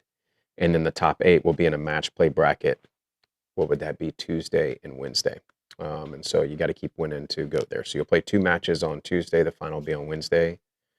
And you feel like you're there for quite a while, but that's okay. We're packed accordingly. Well, it's been a great year for Aggie athletics. Yes, Let's keep it going, man. Let's keep it going all the way into Omaha. Yeah, we're rooting for you, and Thank you. We'll catch up with you when you get back. Appreciate it. Gig 'em. Gig 'em, man. That was Gerrod Chadwell here on TexAgs Live. We'll hit a break. Connor O'Gara joining us to chit-chat college football next on TexAgs Live.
And we're back here on TexAgs Live. We're presented by David Gardner's Jewelers Rollo Insurance Studio. Let's go to the Bumpy's Catering and Bartending Hotline, the host of the OG Kickoff show with Next Round Live.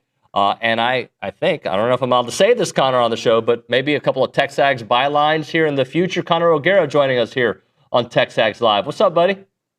Is that what the kids call a soft launch? Is that a hard launch? How do we go about talking about this? A couple of I don't want to call us old dogs. We're not old dogs, but we're trying to learn new tricks. Yeah, well, Connor and I have talked about trying to team up for a long time, and we haven't signed any deals yet. But let's just say that he's going to be providing some SEC coverage during football season. So we're excited about that, Connor. Am I right? Yes, and really excited to be providing that. And, doing stuff alongside your great team is something that I've wanted to do, like you said, for a while. And hopefully I'll be able to bring kind of an SEC-wide perspective, because that's what I think for the last decade I've been really good at, being able to kind of recognize the tendencies, how fans are talking about specific teams, how national media might be taking some shortcuts. Like I really pride myself on being able to see things with a clear perspective and without an agenda. I mean, yes, maybe I have a little plaque up there that commemorated my alma mater winning a national championship. But having said that, I think I can look at the SEC through a very clear lens, and hopefully I'll be able to provide that with weekly coverage for TexAgs. Hey, Connor, let's chit-chat about, I don't even know how to phrase it, but the fact that the SEC moved to this 9-game schedule, right? And I know that coaches weren't in huge favor of it, but the payoff is, all right, this TV deal, the future of the college football playoff expansion. Now they're talking about expanding it even more. The SEC wants to keep it at 16. Do you think there's any we should have just kept it at 8? Yeah, 8 would have been great. It really would have been. But you're right. I mean, money is ruling everything when it comes to this. And honestly, though, it does feel like the SEC and ESPN are the last two parties who are saying, guys, we don't necessarily have to do this just for money. Like, if they do expand to 16, which, again, if I'm betting right now, based on how overwhelming the public opinion seems to be in favor, I shouldn't say public opinion, but how overwhelming it feels like other parties involved want 24, like I would bet that that's most likely to happen, but you would still make a lot more money going to 16. And I still think that there'd be a lot of people that would be satisfied with that type of outcome, even if you were able to, not necessarily settle on all the different parameters. And even if the SEC and Big Ten didn't get the automatic bids that they wanted, I still think that everybody involved would still benefit more than even what we're currently at. And don't get it twisted, I'd rather stay at 12. I don't want expansion, but expansion because of how these schools are spending and how they're choosing to spending feels like it's their only solution. And I hate that. And I hate that for the college football fan. That's like, wait a minute, why are we all of a sudden just going 12x on a postseason in a little over a decade? It doesn't make any sense. No league has ever operated like this. So yeah, it does seem to me like Greg Sankey and the parties at ESPN are the last ones banging the drum for a system close to like what we have. But it feels like that's just unfortunately going to lose out. Connor, do you think we ever see it go backwards? Like, is it inevitable it's going to go to 16, and then at some point 24, and at some point 32? Does it ever go back to 8, or it never was 8? Does it? No?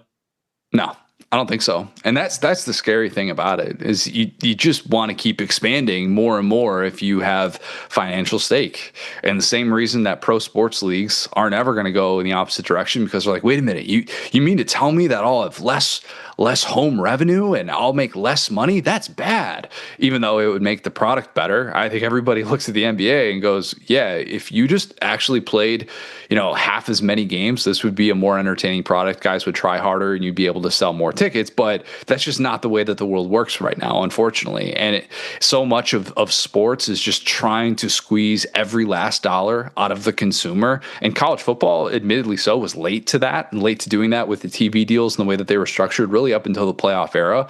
So maybe some of this is just making up for lost time, but no, unfortunately speaking, I don't see a world in which we ever go back to all of a sudden be like, oh yeah, actually the 14 playoff, that's where we kind of found our sweet spot, or, just the BCS national championship. Unfortunately, it's only going to be getting bigger. Talking to Connor O'Gara here on TexAgs Live. Let's talk about the Brendan Sorsby situation, because depending on what headline I read, he's going to play next year for Texas Tech. He's not. The judge is apparently a Texas Tech guy. He might not be. What's your read on where we are right now with Brendan Sorsby? If Brendan Sorsby plays football in college in 2026, get rid of every gambling rule, piece of legislation that exists. Just do it. Just say it's a free for all. Bet on whatever you want, whenever you want. Turkish League basketball, Nathan's hot dog eating contest. All you want to bet on your own team, that's fine too.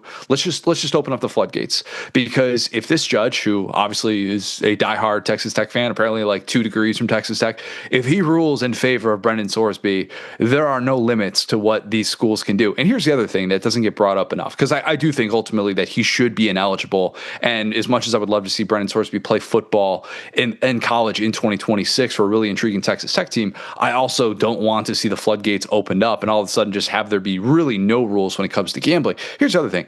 He wasn't betting alone. Do you think the quarterback of Cincinnati or even the guy at Indiana who's in that quarterback room was just sitting there placing wagers like by himself at all these games? He's like going to Cincinnati Reds games and being like, I guess I'm the only one betting here today.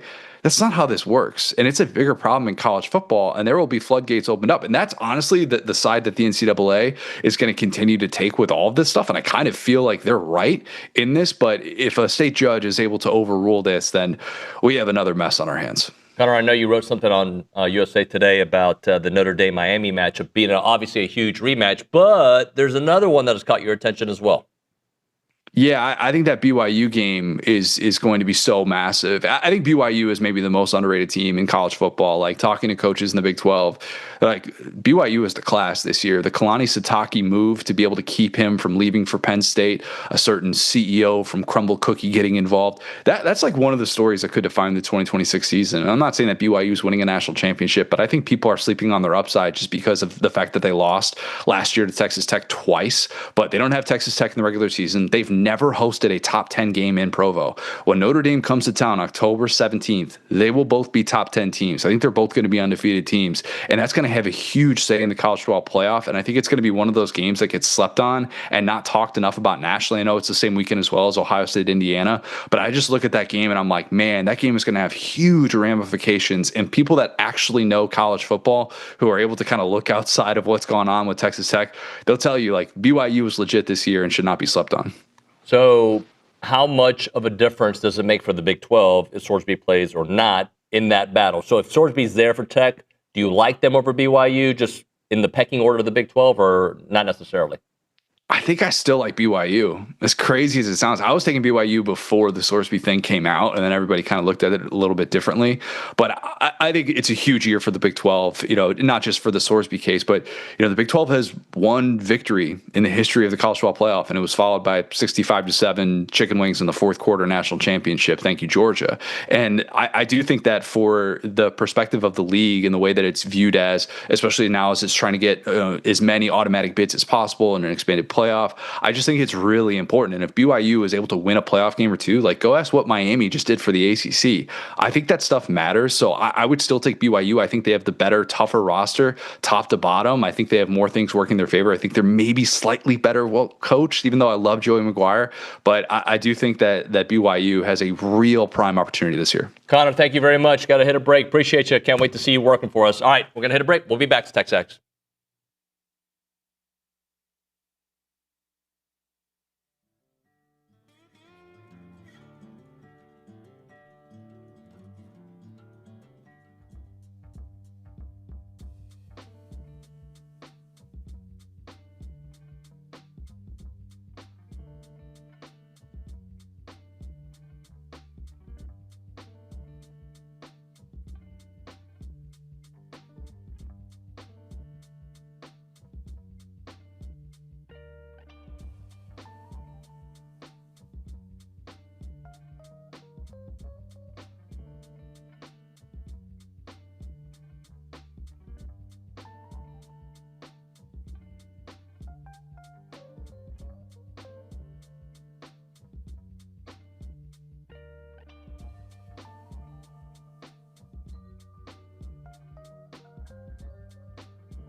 Welcome back into TexAgs Live, presented by David Gardner's Jewelers Rollo Insurance Studio. Mark Weaver's done it again. The A&M women's tennis coach has now won 2 national championships in the last 3 years. Just beat Auburn on Sunday night. Brings the trophy into the studio, and Coach Weaver is joining us. Thank you for joining us. Congratulations, sir. Thanks for having me on. So I know yesterday you were asked about has it hit you yet, but I want to take it from a different perspective because, like, this is, I don't want to say this is what you expect to do every year because winning a national championship, but you have a standard and your team exceeds your standard, right? Like so has that part hit you yet? In some ways it has, in some ways it hasn't. You know, when we won it in 24, it was, basically us and Georgia, and I truly felt we were the better team, but despite having lost them 3 times that season. And then last year, it could have definitely gone either way. And this season, there was just so much uncertainty, question marks. Several kids had signed, were supposed to have been here in January, didn't make it on campus. Nicole Kieran was the highest-rated player in college tennis, had an injury and chose to have a surgery in December, wasn't able to play. And a couple kids that came in maybe weren't playing at the level that we were hoping. And then some other just fluky type of injuries. There was a point back in January, I hate to admit it, I was worried maybe not even make the NCAA tournament. It's that fine of a line of, you get into the 500 rule type deals. And then, we were fortunate to add a Linka a bit later than it's expected, last minute type deal. And then you kind of started seeing some pieces in the puzzle. And then Luciana Perez, we didn't know she was going to be maybe the greatest season in college women's tennis, and then in a lot of ways everything kind of started to fall into place after that. So yeah, it went from are we going to make the tournament to I think we can make the Sweet 16 to we're going to actually have a shot here at the end. And yeah, it's a pretty in a lot of ways a little miraculous and hard to fathom at all. Okay, so a great chef can make something out of anything, right? How did you do it? You just listed all these things, and I know you have amazing talent with you, but like the season Luciana put together, the injuries that you had to overcome, the players kind of developing in your program and in your system, like how did it come together? Yeah, I mean, it's amazing the strides we made this season. So many individual players just kept finding ways to get better. And, we had a few transfers in. We thought they would do well, but how well? They've never really played on the big stage just yet. And some returning players have had a far better season than they did last year. And really, our motto always is, I know I've said it before on the show, it's just get better. And we truly have, and just always finding ways to get better. And, I think just the culture of the team was perhaps the best it's ever been. Very close-knit team. It was a small roster. Everybody kind of knew their role. A lot of the kind of question marks of who's going to play here, who's going to play there, those things kind of just it took care of itself. And it's a group that even really pulled together even more so in recent weeks. So there's no doubt that had a big part of it. But the main part is just the toughness of the girls and the grit. It was far more than who played better tennis in the tournament. It was just the absolute grit and determination, and it's because they bring it every single day, and it's we basically won and ran 3 marathons 3 nights in a row. Was there a point where you knew, like, because I remember Jamie Morris when they won their national championship, before he felt that they could, right? He felt that they were a really good team.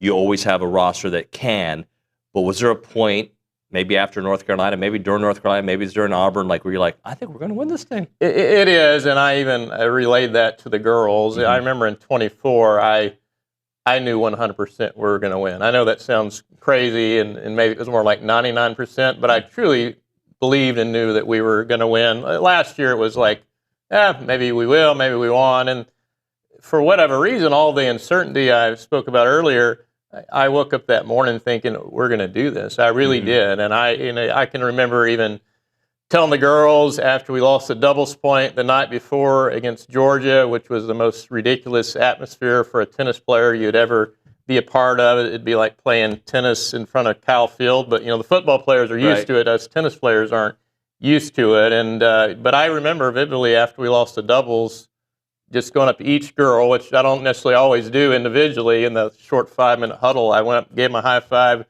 we're going to do this. This is our night. And I truly believe that. And I think they sensed that in me. And I even had the same message against Auburn, even though they were basically favored at every position. They were highly favored in the doubles. They had only lost 2 doubles points all year. We were just coming off of losing 4 in a row and lost plenty of others. Other than number 1 singles, every rating system in the world had them favored. But I truly believed that we were going to do it. I let the girls know it, and I think they sensed that. And deep down, they made their minds up that we were going to get it done. Yeah, so the doubles point, which is, because we had talked about it several times, like things weren't trending in the right direction for you, but then when you needed it, you got it. Exactly. We did need it. I think that really set the tone for the night, and I knew we could find at least 3 points. And when it was all said and done, I think we're going to maybe get all 6 singles matches out there, which is, other than the one we lost at 3, we're going to get the remaining 5 there. I feel like the remaining 2 after we'd clinched it to get to the potential 6. It had been a 6-1 or maybe a 5-2, but it's just amazing. I think the doubles set the tone. I think it really put Auburn on their heels. They were fully expecting that doubles point. And, we had the crazy delay and with the weather and whatnot, and I actually think that kind of helped us. We went off to a little slow start after the delay, but once we kind of got our juices flowing again, we really started to run away with the match. You told your team, too, like, let's use this as an advantage for us because we've been in this situation before. Exactly. I think just playing under the lights helped us at that time of the night. We're playing, and, I think it even kind of got our bodies going again. And, I'm always looking for every little competitive advantage. I think we were the only team that kind of prepared for all the variables. So I know we were practicing late at night. We even practiced indoors one day when we didn't need to. It was pretty close to having to go indoors. So either way, I was going to sell it of we're ready to play under the lights, ready to play indoors. They hadn't hit the ball under either one. And, I think all those things kind of maybe helps just a little bit. I'm embarrassed to say I don't understand the why behind it, and I'm sure it's a very simple answer, but why does it seem like everything's always in Athens? Like, we're always in Athens. I know. I mean, it is a remarkable place. It's a very unfair advantage for them. It's basically 2 equal teams playing for the most part, and then when you add your crowd in, it adds on another 5-10% advantage. We would love to, we had our long winning streak at 77 or what it is. It's that home court advantage makes a big deal. But it was truly, I don't know if the ESPN broadcast did justice. I mean, it was the most, in the doubles, I think we're all a bit overwhelmed. It's just people down on you, yelling, screaming, saying nasty things. And, we're just not used to that type of atmosphere in tennis. So. No, and we're Aggies, right? So we're classy. Remind us how, like, it's kind of similar to 24. Like, the weather's, like, been a thing, right? It has been a thing. And, it's, I think we've done a good job of handling all those things. And that's, kind of been one of my big go-to speeches of staying in the moment and always controlling the things that you can control and not getting too caught up in the past or the future. And, everyone was pretty calm during that break. And, it's, everyone just seemed pretty peaceful about things. And I think that's another neat thing about this year's season. I feel like we're still working just as hard as always, if not harder, but it's been a lot more kind of relaxed. Let's crack a few jokes and have fun. And I really feel like that kind of helped with the last year. There was a lot of tension, stress, and anxieties. You could really feel it in the air. Not that there wasn't this year, but it was been definitely a more relaxed, fun tone to the season. And I think you could kind of see it in the big moments. So we've talked about some of the hurdles you had to go through, but let's also talk about how you had to go through like team after team after, like, the draw that you had was ridiculous. Yeah, I mean, it was probably the toughest draw that we could ask for. And, even just, the UNC was, the 5 seed, and they're favored in doubles, and it's hard to find 4 points against the top teams as it is. And then the play Georgia. Nobody wanted to play Georgia at Georgia. And, they've been pretty much the one all season. And, and then the play Auburn, who's, on paper was the clear favorite to win it this season. They just were. And the good news is we were able to play when it really matters and got the job done. But every thing that could potentially be thrown at us, finishing, leaving the courts at 2 a.m. in the morning. Basically every night we left at 1, 2 a.m. in the morning, after the semifinals. A couple of the girls are going to get IVs, don't get back to the hotel till 4 a.m., and then you got to do it all over again. It's just every potential thing that could have been faced. Even had the drug test. Several of the girls had the drug test Saturday night at 2 a.m. That's not what you really want to be doing when you're cramping and dehydrated. So it's just like every little thing that was thrown at us and it's amazing the resiliency of the team. So Luciana goes 28-0 and the number one player in the country, right? But there was a development to get there, right? So at what point are you just like, okay, I see what we had? Like, was it day one? Was it midway? Like, when did you know, like, holy smokes, we've got a major difference maker? Yeah, it was in the fall, she was playing basically all pro events. She was traveling mostly with Tommy Milnikov, one of our assistants, and that's kind of his thing in the fall is take the kids to the pro events. That's a big part of our recruiting sale. So, I wasn't around Luciana a ton in the fall. We were around practices quite often, but seeing her in the match play, it's like, well, I know she's playing well, but then when you don't see it in person, she could, she probably play one, probably play two. And, early on, we went with Mia Kupris, and, she was doing well at one. Had her chances to beat Texas, their girl was number one in the nation at the time, and then kind of had a little ankle injury. And then I was had been thinking about, I was going to flip them kind of 1 and 2 for a while. And then, and by default, almost it was obvious to put in Luciana. And then she just took it to another level and just truly embraced the number one. Because you never really know how someone's going to handle that number one position. Not everybody wants to play number one. It's a lot of added pressure, and it just took her to another level that we've never seen before. How about Daria and the week she had?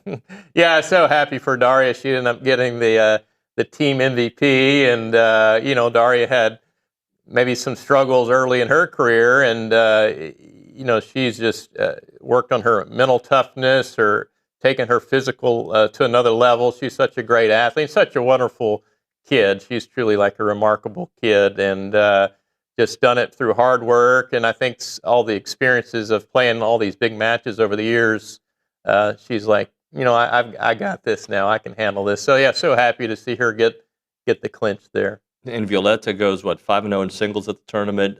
She was not part of the 24 team either. Just talk about her growth.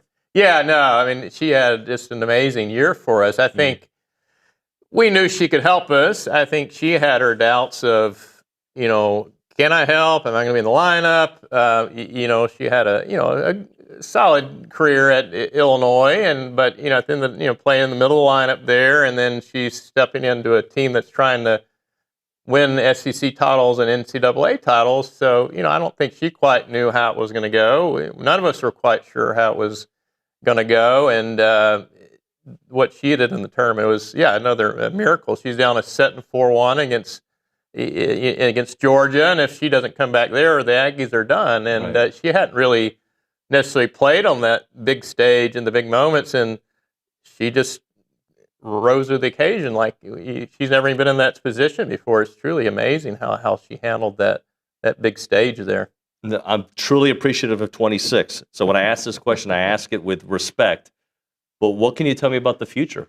Yeah, I mean, we're as soon as we got in from the bus ride last night and met with we had a nice welcoming party. The three coaches hopped on a call, and we're going after the top kids in the transfer portal right now. So we've got 3 spots left, and we're in great shape. I feel like it's just waiting on a few details, and we already have a solid signing class. We have a girl from England who's, in my mind, is the top true incoming freshman, playing at an extremely high level. I truly believe she could play in the top 3 right now and do plenty good. And we've got another top international kid, and then we've got 3 blue chip Americans already, and so there's a lot of possibilities for all of them. And then I really think we're going to do well in these last 3 spots here. So fingers crossed. Hopefully today and maybe even by the end of the week, we're just working out a few details.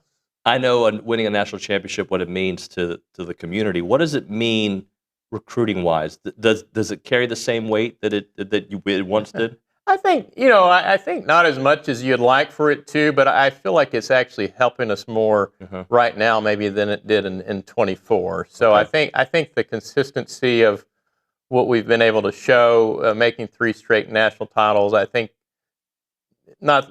people are really starting to get, might be the place for me to develop my tennis. I think everybody can kind of have a 1 year here, 1 year there, you get a little lucky here, and I think the fact that we've been at the highest of levels for quite some time now, not just the last 3 years. I think people like seeing that consistency, and I do feel like it's really helping us this season. Well, I was going to say, it's one thing to win championships, and you're doing that, and you're also developing pros, right? So the fact that you can do both, you can succeed at the highest level, to me, it's got to be the highest endorsement.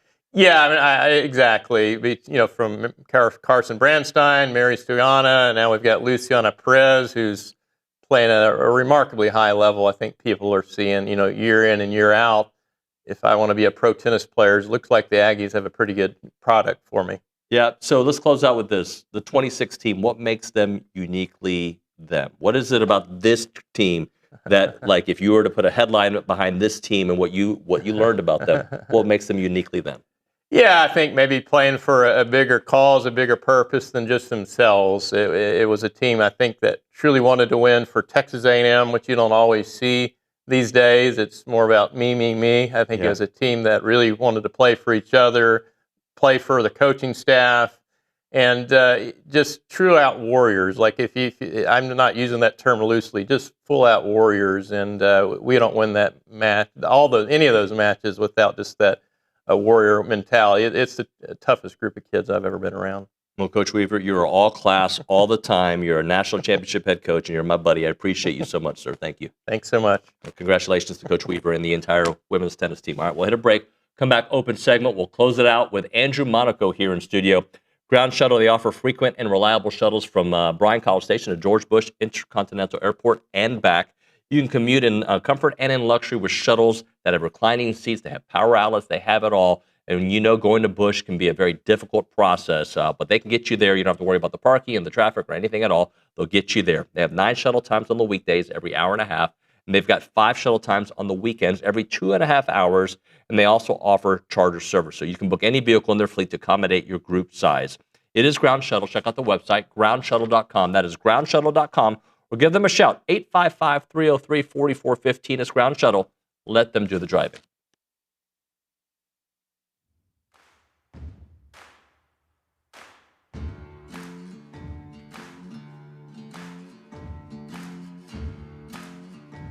Hey guys, David Nuño here to talk about our new partners with EventPipe. They are a leader in hotel booking technology, and now they're giving you a chance to support Aggie student athletes every time that you travel. Thanks to their partnership with United and EventPipe, whether you're heading into a game, a business trip, or family vacation, every room that you book comes with cash back in the pockets of Aggie athletes. That's a wonderful deal. And with EventPipe, you'll get discounted hotel rates up to 20% lower than the major travel sites while enjoying a fast, easy booking process. They've even created Presto, EventPipe's quick launch booking solution. It lets organizations build branded hotel sites powered by live hotel inventory, making it simple to book the perfect stay. So next time you want to book a trip, do it the smart way with EventPipe and support Texas Aggies NIL through United. Visit their website, tau.eventpipe.com. All right, we're talking about Burlebo, the heart of Texas, more than an outdoor lifestyle brand. It's products created with you in mind. Currently, I'm wearing the performance polo, the Texas maroon and gray. If you look into it, you've got the state of Texas in gray, and you also got it in maroon. It's one of their highest, most popular sales that they have there. It is really nice. Comfort and versatility. You can wear it in any situation. Quick drying, fits the size. But Burlebo, they're rooted in tradition, fueled by passion for the outdoors. Designs high-quality apparel that works just as hard as you do. So whether you're hitting a workout, enjoying a day of fishing, or cheering on your favorite college team, their gear is made for the athlete, the outdoorsman, and the everyday adventure. And it's really nice. I wore this one to church the other day. People talked about it. Really, my kids were like, "Yeah, Dad, you look pretty good today." From athletic shorts to your favorite go-to tees and performance hoodies, they have everything you want. Check out burlebo.com and find your new favorite gear. is Burlebo for the athlete, for the outdoors, and for the family.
So Coach Weaver is like the most unassuming, like badass, right? Like he's what I think of a ninja, right? He just walks into a room, like he's like, oh, and then cha cha cha cha cha, like you're done. Like he's a leader, he's class, he's awesome, but he's just like a regular dude that you see around town. You're allowed to comment back. I mean, that's something. I didn't think we'd be comparing the Dreamweaver to a ninja, but He's got a little Nightgren, am I right? Like he's got some ninja-like qualities to him. Yeah, he most definitely does have some secret ninja qualities to him. Like if they made the movie Taken in College Station, right? But the guy was actually a tennis coach, he would be the guy starring in the role. That's just my opinion of it. That's certainly something. I can see it. I bet you the people on the YouTube chat will see it at some point when they're done arguing about stuff they shouldn't be arguing about. What do we have on TexAgs today? So on TexAgs today, we have a women's golf presser, the huddle with Anto Saka, Bronny's baseball breakdown, recruiting long form with Jason Howell, and the B team later today. So today, busy packed day, and it's never been a better time to be a premium subscriber. So what you need to do, that took you 2.5 seconds. Thank you, Carson. What we need people to do is become a premium subscriber and also sign up for the preseason kickoff. I don't know when they close registration for that. I assume it's short. But I am hoping for, I didn't talk to him about it. What I'm hoping to do is something kind of cool with some national championship trophy winning coaches. That's what I'm trying to do. You know what I'm saying? Oh, I get you. I mean, all right, give me a topic. Let's chew on something. Okay, let's get into friends of the program, Crane and Cohn's top 10 quarterbacks in the SEC. Okay, let me guess. Marcel's in the top 10. and he should be higher than he is, but maybe he's accurately where he needs to. Because I've heard Jake talk about Marcel, very nice comments about Marcel. So I would assume Marcel, I haven't read this yet, is between 5 and 7. I didn't want to say 6 or 7. We actually have a graphic of it if you want to see it. All right. So hold on. Am I right? Between 5 and 7? Bam. All right. I was right. Okay. So let's go through it. Trinidad Chambliss, number 1. Agree. No problem with that one. Gunnar Stockton, 2. I don't have a problem with that one. He performed in the SEC, led them to the playoffs for what seems like the 10th year in a row. Lenore Sellers at number 3. I think based on him entering his 3rd year starting, obviously the new offensive coordinator, I'm okay with that. Sam Levitt at 4. I'm assuming he's getting a bump up at 4 because of the Lane Kiffin factor. But I feel like he was hurt quite a bit last year, right? Wasn't he hurt a lot last year, Sam Levitt? Yeah, I think he missed several games. I want to say at least 5. I feel like he missed over half the season with an injury. Right. So I think people hold on to what he did 2 years ago, just like Lenore Sellers, right? Arch Manning at 5. That's actually lower than I thought they would have Arch. I thought he'd be 2. Yeah. And look, Arch was very solid at the end of the year, and he's got better weapons this year. I think he's got better weapons. So I would probably flip. Like if I were doing the list, I would probably flip. I might put Arch at 3 on this list. I could see that. I'm just not as high on Lenore Sellers as everyone else. I mean, I don't know. Reese, you were working here. I went on SEC Mike's show last year at SEC Media Days. And they asked me who I thought. I think they asked me who I thought the most overrated quarterback was, and I go Lenore Sellers. I go, he's great, or at least from a statistical standpoint, I go, but he's got a brand new offensive line. Rocket Sanders is gone. We have question marks about Nicholas Harbor. Like, I don't think he's going to have a top 5 quarterback year that everybody's talking about. Do you remember that, Nigel? Yeah, I do remember you being quite skeptical or very high on Lenore Sellers at SEC Media Days. Very high or skeptical? Either one. I was both. I was high. I think he's a good quarterback, but I didn't think he was going to have that kind of year. All right, so show me the graphic again. I want to finish it out, my rounding out on it. John Mateer at 6. I got no problem with that. Marcel at 7. Marcel would probably be 1 or 2 spots higher if he has those 2 bad games in the middle of the year, not the last 2 games that we saw, right? And I read something somewhere. They said that he had a bad South Carolina game. Last time I checked, there was 2 halves to that South Carolina game. He had a bad first half, but the game's not over after the first half. Yeah. What else do we have? We've got Byron Brown. Obviously did good things at South Florida. Austin Simmons. He had, that must be on potential because he got hurt early.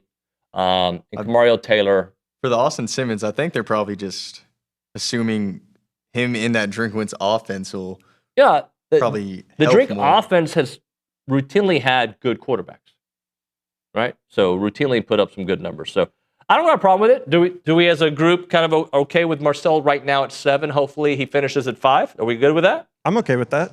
Yeah, I could see it. I could see him, if everything goes right, I could see him breaking the top 3, but yeah. Because I think Lenore Sellers will fall. This is not TexAgs Live saying this. Marcel Reed, and look, it's a 12-game resume. It's not a 10-game resume. It's not a 9-game resume. It's not a 3-game resume. It's a 12-game resume. But through the South Carolina game, Marcel Reed was probably going to New York. That's not me saying it. That's the world saying it. The world all got together, had a meeting, and they said that, okay? Were you a part of those meetings? I was a part of it, and I was leading the charge. No, but I'm saying, like, I think, who said it? Jordan Rogers was saying, I don't want to label it who, but on ESPN.com, you can go, and they have, the projected Heisman people every week, and through the South Carolina game, I feel like maybe from after the Notre Dame game through the South Carolina game, Marcel was anywhere between 3 and 5, maybe 6 on that list. Okay? I didn't make that up. It is a 12, like John Mateer through the first 5 weeks of the season was going to win the damn thing, right? After Michigan, everyone said he's the Heisman winner. But I'm telling you that we were in November. We were a game away Why am I yelling right now? I feel like that this is like the odd, like Passionate I'm about the yelling. topic. Like I'm sorry. In November, on Thanksgiving Day, he was a Heisman finalist, TBD on what would happen in the Texas game. Those are the facts. I'm not making that up. I think Andrew Monaco's here. Is he here? Yes. All right. I'm going to ask him if I'm right. Good idea. And he'll say I'm right. And he'll say it with a smile. He's kind of like the Dreamweaver. Could be a ninja. Ninja qualities? Like if both those guys did a ninja movie, a buddy cop ninja movie, I'd watch it. Rush Hour with Mark Weaver and Andrew Monaco. Yeah. It's called Trying to Get Across Wellborn When the Train's Not Coming movie. All right, let's talk about our friends at the Association of Former Students. They do a bunch of awards every year. And one of the beauties about the Association of Former Students is they have jobs all the time in marketing and fundraising. And like if you're trying to move to College Station, that is the place to go to potentially get a job. Sometimes communications, fundraising, you name it. They're the premier alumni association supporting the Aggie Network, and they've been doing it for over 140 years. Make sure you check out the Association of Former Students. We should have them in studio next week. They got some cool things happening. If you're looking for a job, if you're looking for sponsorships, check out the Association of Former Students. Across the street from TexAgs, always in your heart, is the Association of Former Students.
The voice of the Aggies, Andrew Monaco, in studio.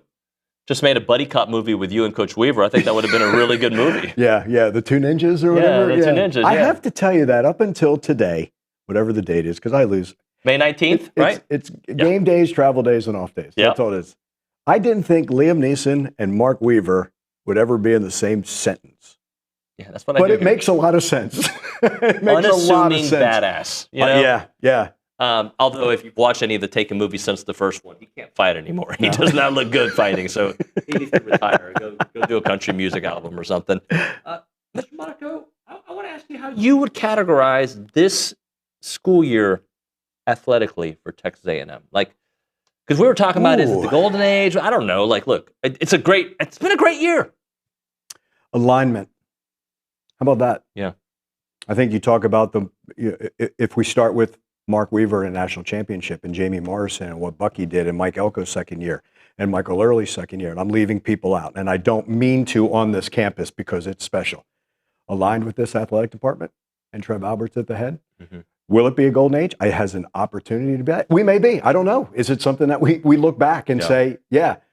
And the beauty of golden ages, they last a long time, right? It can't be an anomaly. It has to be long. Along the lines of football, 10 draft picks, 15 players signed. That can't be. We can't look back and go, whew, that 2026 draft was great. We're going to do it again and again and again. That's what I like. But I think it's that alignment with the athletic department and these coaches, and to be the absolute best. And you can win with great people. Yeah. They can be great coaches. They're not mutually exclusive. That's for me, David, that's the first word that comes to mind. Yeah, and I would add to that for it to be truly the golden age, I do think one of the big three needs to do more than they've done so far. Baseball's gotten very close, don't get me wrong. Mm-hmm. I hope a national championship's involved with the big three. But also, I look at what they've done, and I don't want to look back at, remember that year they had 10 draft picks, but they didn't do anything after that? Correct. It's got to be, as Coach Elko said yesterday in San Antonio, it's got to be like, this is what we do. We're sending 10 to 12 guys every year. Every year, yeah. And as his point is, you have to have all SEC talent, which means you have NFL talent. If you've got all SEC, you've got to have the best players in the country. And then they go to the league and they go into the NFL. Yeah, it's exactly right. And that's a building. And if you're going to do it, look, had the number one recruiting class and it didn't work, right? So get that number one recruiting class. Part of using the portal effectively, recruiting effectively, layering your roster. You're going to have people leave. That's what you're going to have. But identifying your needs, identifying at times that something's not working, and that person has to go. But you identify needs and not saying, it'll work. I don't think any of the coaches here ever say, no, it'll work itself out. No, they're not that way at all. How can we be the best? That's what I think you have through all of the programs. And again, with the athletic department. I root all things A&M, right? But I especially root for good people. Mm-hmm. And there have been some people that in my career that I rooted for them because they represented my program or the team I was covering or whatever. But I didn't love them. Right. I love Michael Early. I do. I just do. Right. And he's a good person. Yeah. How much do you read into this year and how we look at him moving forward? He uses a phrase with his players that I want to use for him the way he thinks of his players. Unwavering confidence. He's got that in his players. Mm-hmm. And it's along the lines of, I've seen you do it. That's now the expectation. You can do it. It's not like, oh man, I hope so-and-so gets a hit. I'm going to put you in the position to succeed. And when you have that trust as a player, you then give it back. I'm going to give you absolutely everything. This is honestly how I thought Michael Early was going to be as a head coach. Maybe looking back, I shouldn't have said it because it was new. But when he got the job, I said to him, you have a chance to be here for a very long time. And if you look at the past track record of Rob Childress and Coach Johnson and Tom Chandler, yeah, you do have a chance. But Michael's expectations are, let me get the first win, which I totally get.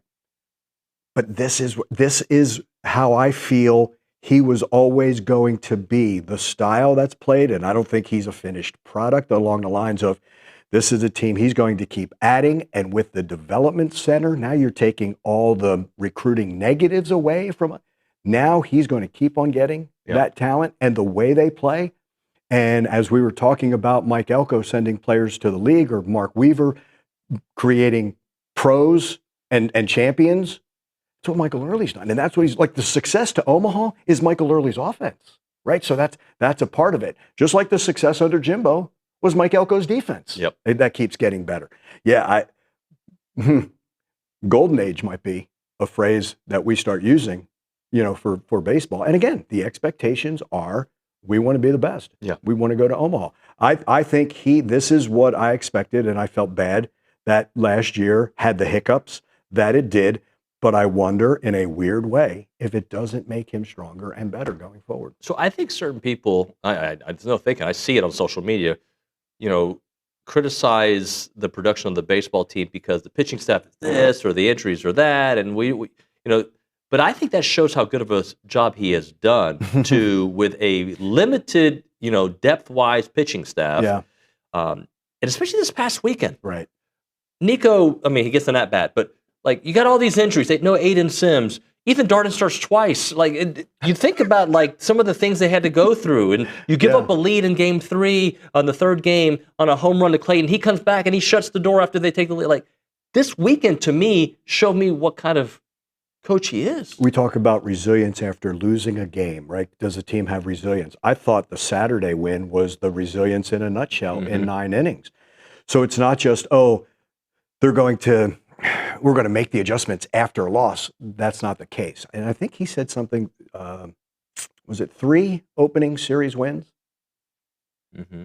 Okay, out of 10, but you're still winning series. So there is a key and a strategy and a knack for knowing that, okay, we're going after Friday, but if it's not there, I'm not throwing everything on a Friday that I can't possibly win on Saturday and Sunday. I'm not ruining, I can still win the series. Or can you salvage a game? Because he looks at the SEC schedule as 30, not 3-10, 30. So every win you grab, well, guess what? It added up to 18, right? And you're third in the conference, and you're a 3 seed, and you're not playing until Friday in the SEC tournament. It's that type of thought, because there's times like, let's do everything we can on a Friday, but it's a lost cause, and then I don't have that pitcher or that, right? And that was outstanding. Now, I not discounting what the student athletes did stepping up in those moments, as you're talking about Ethan Darden pitching twice. Look, that's Nathan Detmer in Omaha, right? You're going to start right again. But is those moments and those clutch moments. And I just feel, again, that unwavering confidence. And I used the word conviction in the past. When you are convicted in your beliefs that team was like, oh, okay, to your point, Clayton Freshcorn, okay, that's all they're getting. And the offense is like, we've got you. We got you. There's something to that I think is really special as you watch this team. And I'm not sure it's a thing that's developed over the course of the season. I think they already had it, but you can get that confidence when you have that talent and it starts coming together, and then you realize, oh, now I've got to go to my bench. To Michael's point, is it a talented bench? Is it just depth? Are they just guys? Right. Well, guess what? They stepped up again, and because there's experience there. They've been through it. If those players were younger, it might be tougher. Right. But Blake Benderup has been through it. And Ben Royo has been through it. So when they're thrust into this, they have a little more of an understanding. But it's also fun to watch the Nicos and the Bostons and the Jurians, and to see the Aiden Sims go from last year to this year, all of that. I really like the mix, and I like the leadership, but I like the attitude of this team. I think resilience is the word that you say time and time again. All right. I don't know how much you read into what D1 baseball, these projections, top 8 national seed. If I were to tell you a team's got 18 wins, finished third in the SEC, they've got series wins against the defending national champions, Texas, yada, yada, yada, you would say that team's a top 8 national seed, right? I agree. When you go in. Now, again, it dictates how a season plays out, right? Could you have, is it 10 trying to shoehorn into 8? I get that. Mm-hmm. But by laying out those parameters, 18 wins in the SEC. We can't discount that. Right. I don't want to discount what Georgia did this year. It's a phenomenal year.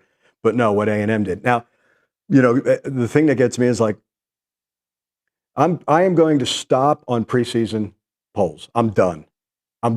Good. Because it just looks pack. They can't project forward. And I mean monumentally wrong. So they don't look at injuries either. No. And I think at least there's the future yeah, injuries. and I think there's some projections like miss colossally on an LSU. Yeah. I mean colossally on that. They can put a team wherever they want. My problem is, does it have a bearing? Like, even if you look at the regular top 10, it changed so much and there were teams there. Sometimes it has so much of a bearing that team was a preseason 4, and they probably hang around longer than they should when you realize, that's not a good team. And sometimes it's harder to swim upstream. And that's where I give the Aggies credit. They swam upstream, and they belonged right there, around that top 10, in and out. But again, what matters is where you are seated. And I'm with you. I think all those conditions you just said equals a top 8 seed. I didn't ask you, but do a little more? Absolutely. All right, we got a hard out at 56. We'll do a short segment on the other side with my buddy Andrew Monaco, the voice of Ninjas. Right now, there's something special about a bank that's been around since 1913, over 100 years of serving Texas, not from some corporate tower far away, but right here in this great community that is College Station and Bryan. That's Guaranteed Bank and Trust. You've got their market president here, Brandon Sears, a proud Aggie alum who leads the team, and 3 great locations all around the BCS. People who live here, they work here. And what really sets them apart is they actually know you by name. When you go to a bank like Guaranteed Bank and Trust, you want them to know you. They're homegrown. They're going to help you grow your business and get your finances in order. Guaranteed Bank and Trust treats you like a neighbor because you are. 33 great locations across Texas. Go see Brandon Sears and the team at Guaranteed Bank and Trust. Visit the website, gnty.com. That's gnty.com. Guaranteed Bank and Trust, a division of Glacier Bank, a member of FDIC, equal housing lender.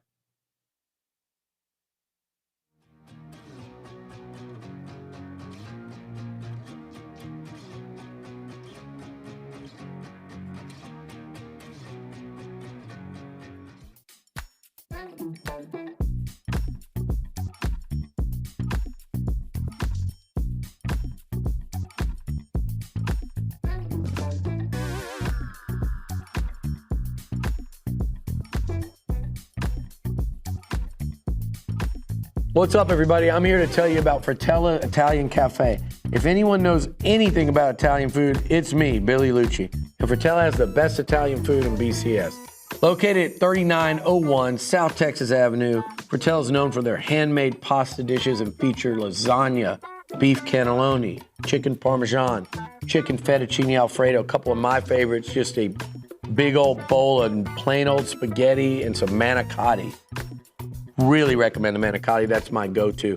And don't walk out of there without trying the fresh, piping hot breadsticks and the homemade in-house cheesecake, which is incredible. It's great for dining in, catering, gift cards, and even shipping, which they do nationwide.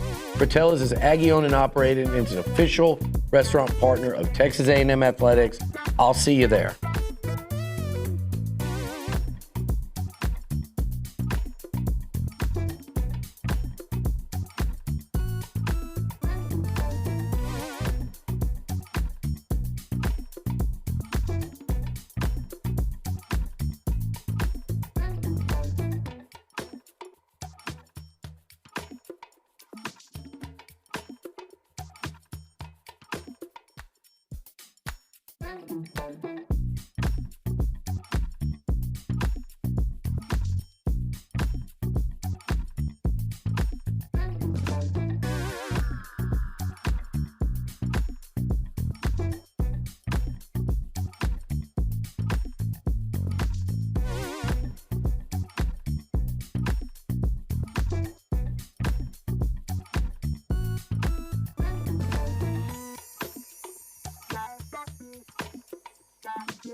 TexAgs Live, the voice of the Aggies, Andrew Monaco in studio with me. All right, so SEC spring meetings right around the corner, which means like the next 6 weeks is going to go whoosh, and hopefully a couple of vacations in the middle of that. But that being said, I'm getting used to, and I don't know if this is a good thing or not, people talking about A&M differently. Yeah. Not that they're buying us as a national championship team this year, but I think the way Coach Elko handles himself, the kind of props I'm seeing. SEC Mike has something from Athlon today. It just seems like universally people see that it's different now. I think it's best way to put this. They see the action and not the talk. And I think that's what last year did. Again, you have to follow it up. And again, the expectations are different.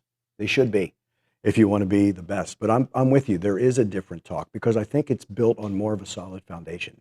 I really do. And you see the players, you do lose those players to the draft, which is great, but it's not like the cupboard is bare.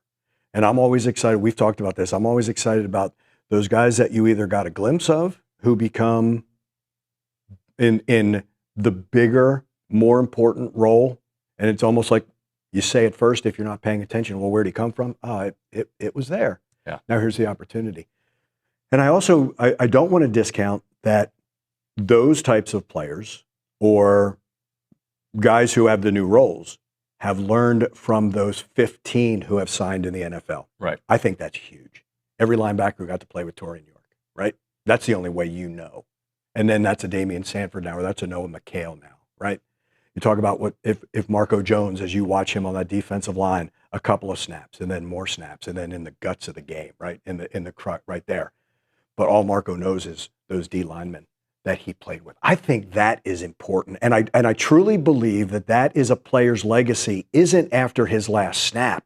It's what he gives to what's next. So what did Albert Regis give to whomever? Well, DJ Hicks go off this year. Something like that. That stable from Le'Veon Moss, right? When you see it every day. I think that's what's important. And I think that kind of continuity, if you want to call it, allows you to be on that level and issues that kind of talk about Texas A&M going forward. What I think they need to change the national perception is not 1 year followed by 8-4. They need multiple years of, if not in the playoffs, knocking on the door of the playoffs. In Coach Elko's first year, there was a path to get in the playoffs, but they would have had to have beat Texas and the SEC championship game. Right. But they were in a conversation for an SEC championship. This year, they're in the SEC. They were basically a tie break away from being in the SEC championship game. I feel like this year, I don't know if it means you have to win 10 games or 11 games, but it needs to feel like, all right, a bad year for them is a bad year for Alabama, who, some people think the last 2 years have been down for Alabama. It needs to feel like, oh my gosh, their floor is raised so much that we expect them every year to be knocking on the door of the playoffs or in the playoffs. You want to have people be tired of bringing up Texas A&M's every year, right? Their name every year. Or you want to get to the point of, A&M will be there. It's that you can depend on that. They're going to be there. That's what you build to. And again, for as disappointed as you could be in the first year, what you kind of forget in that first year, we look at just the results, and I know that we are a results business. I get it. Did you look under the surface at the other part of the iceberg? And that is why you go from 8 to 11, right, when it comes to victories. So what's happening this offseason? That's what we'll find out. Well, and also what's happening on the recruiting show. Goodness gracious, they're on a heater right now. They're doing so great on that. Absolutely. And I know that's only part of the story. It's a big part, though. It's a huge part. Yes. Right? Yes. Because if you don't have the horses, you can't do any of this. You cannot do it. You can't do any of it. So what are they seeing and what are they building? So, I think that's important. And again, it's a layering. It's not stopgap. Oh, we've got to get this guy for this year. And then if he doesn't pan out, no. There's the building and the layering, and there's a lot of those recruits, if we're looking at that, want to be a part of this. 1,000%. Mr. Monaco, thank you so much, Pleasure, sir. my friend. Appreciate Thanks you. for having me. That is the voice of the Aggies, Andrew Monaco. Appreciate everybody watching and listening today. Coach Weaver coming by studio, Gerrod Chadwell, Charean Williams. Who else do we have? Connor O'Gara. Am I missing somebody? Mark Weaver. I said Mark Weaver. That's the first guy I said. Way to go, Carson. Can't deal with these people. All right, everybody. We'll see you mañana.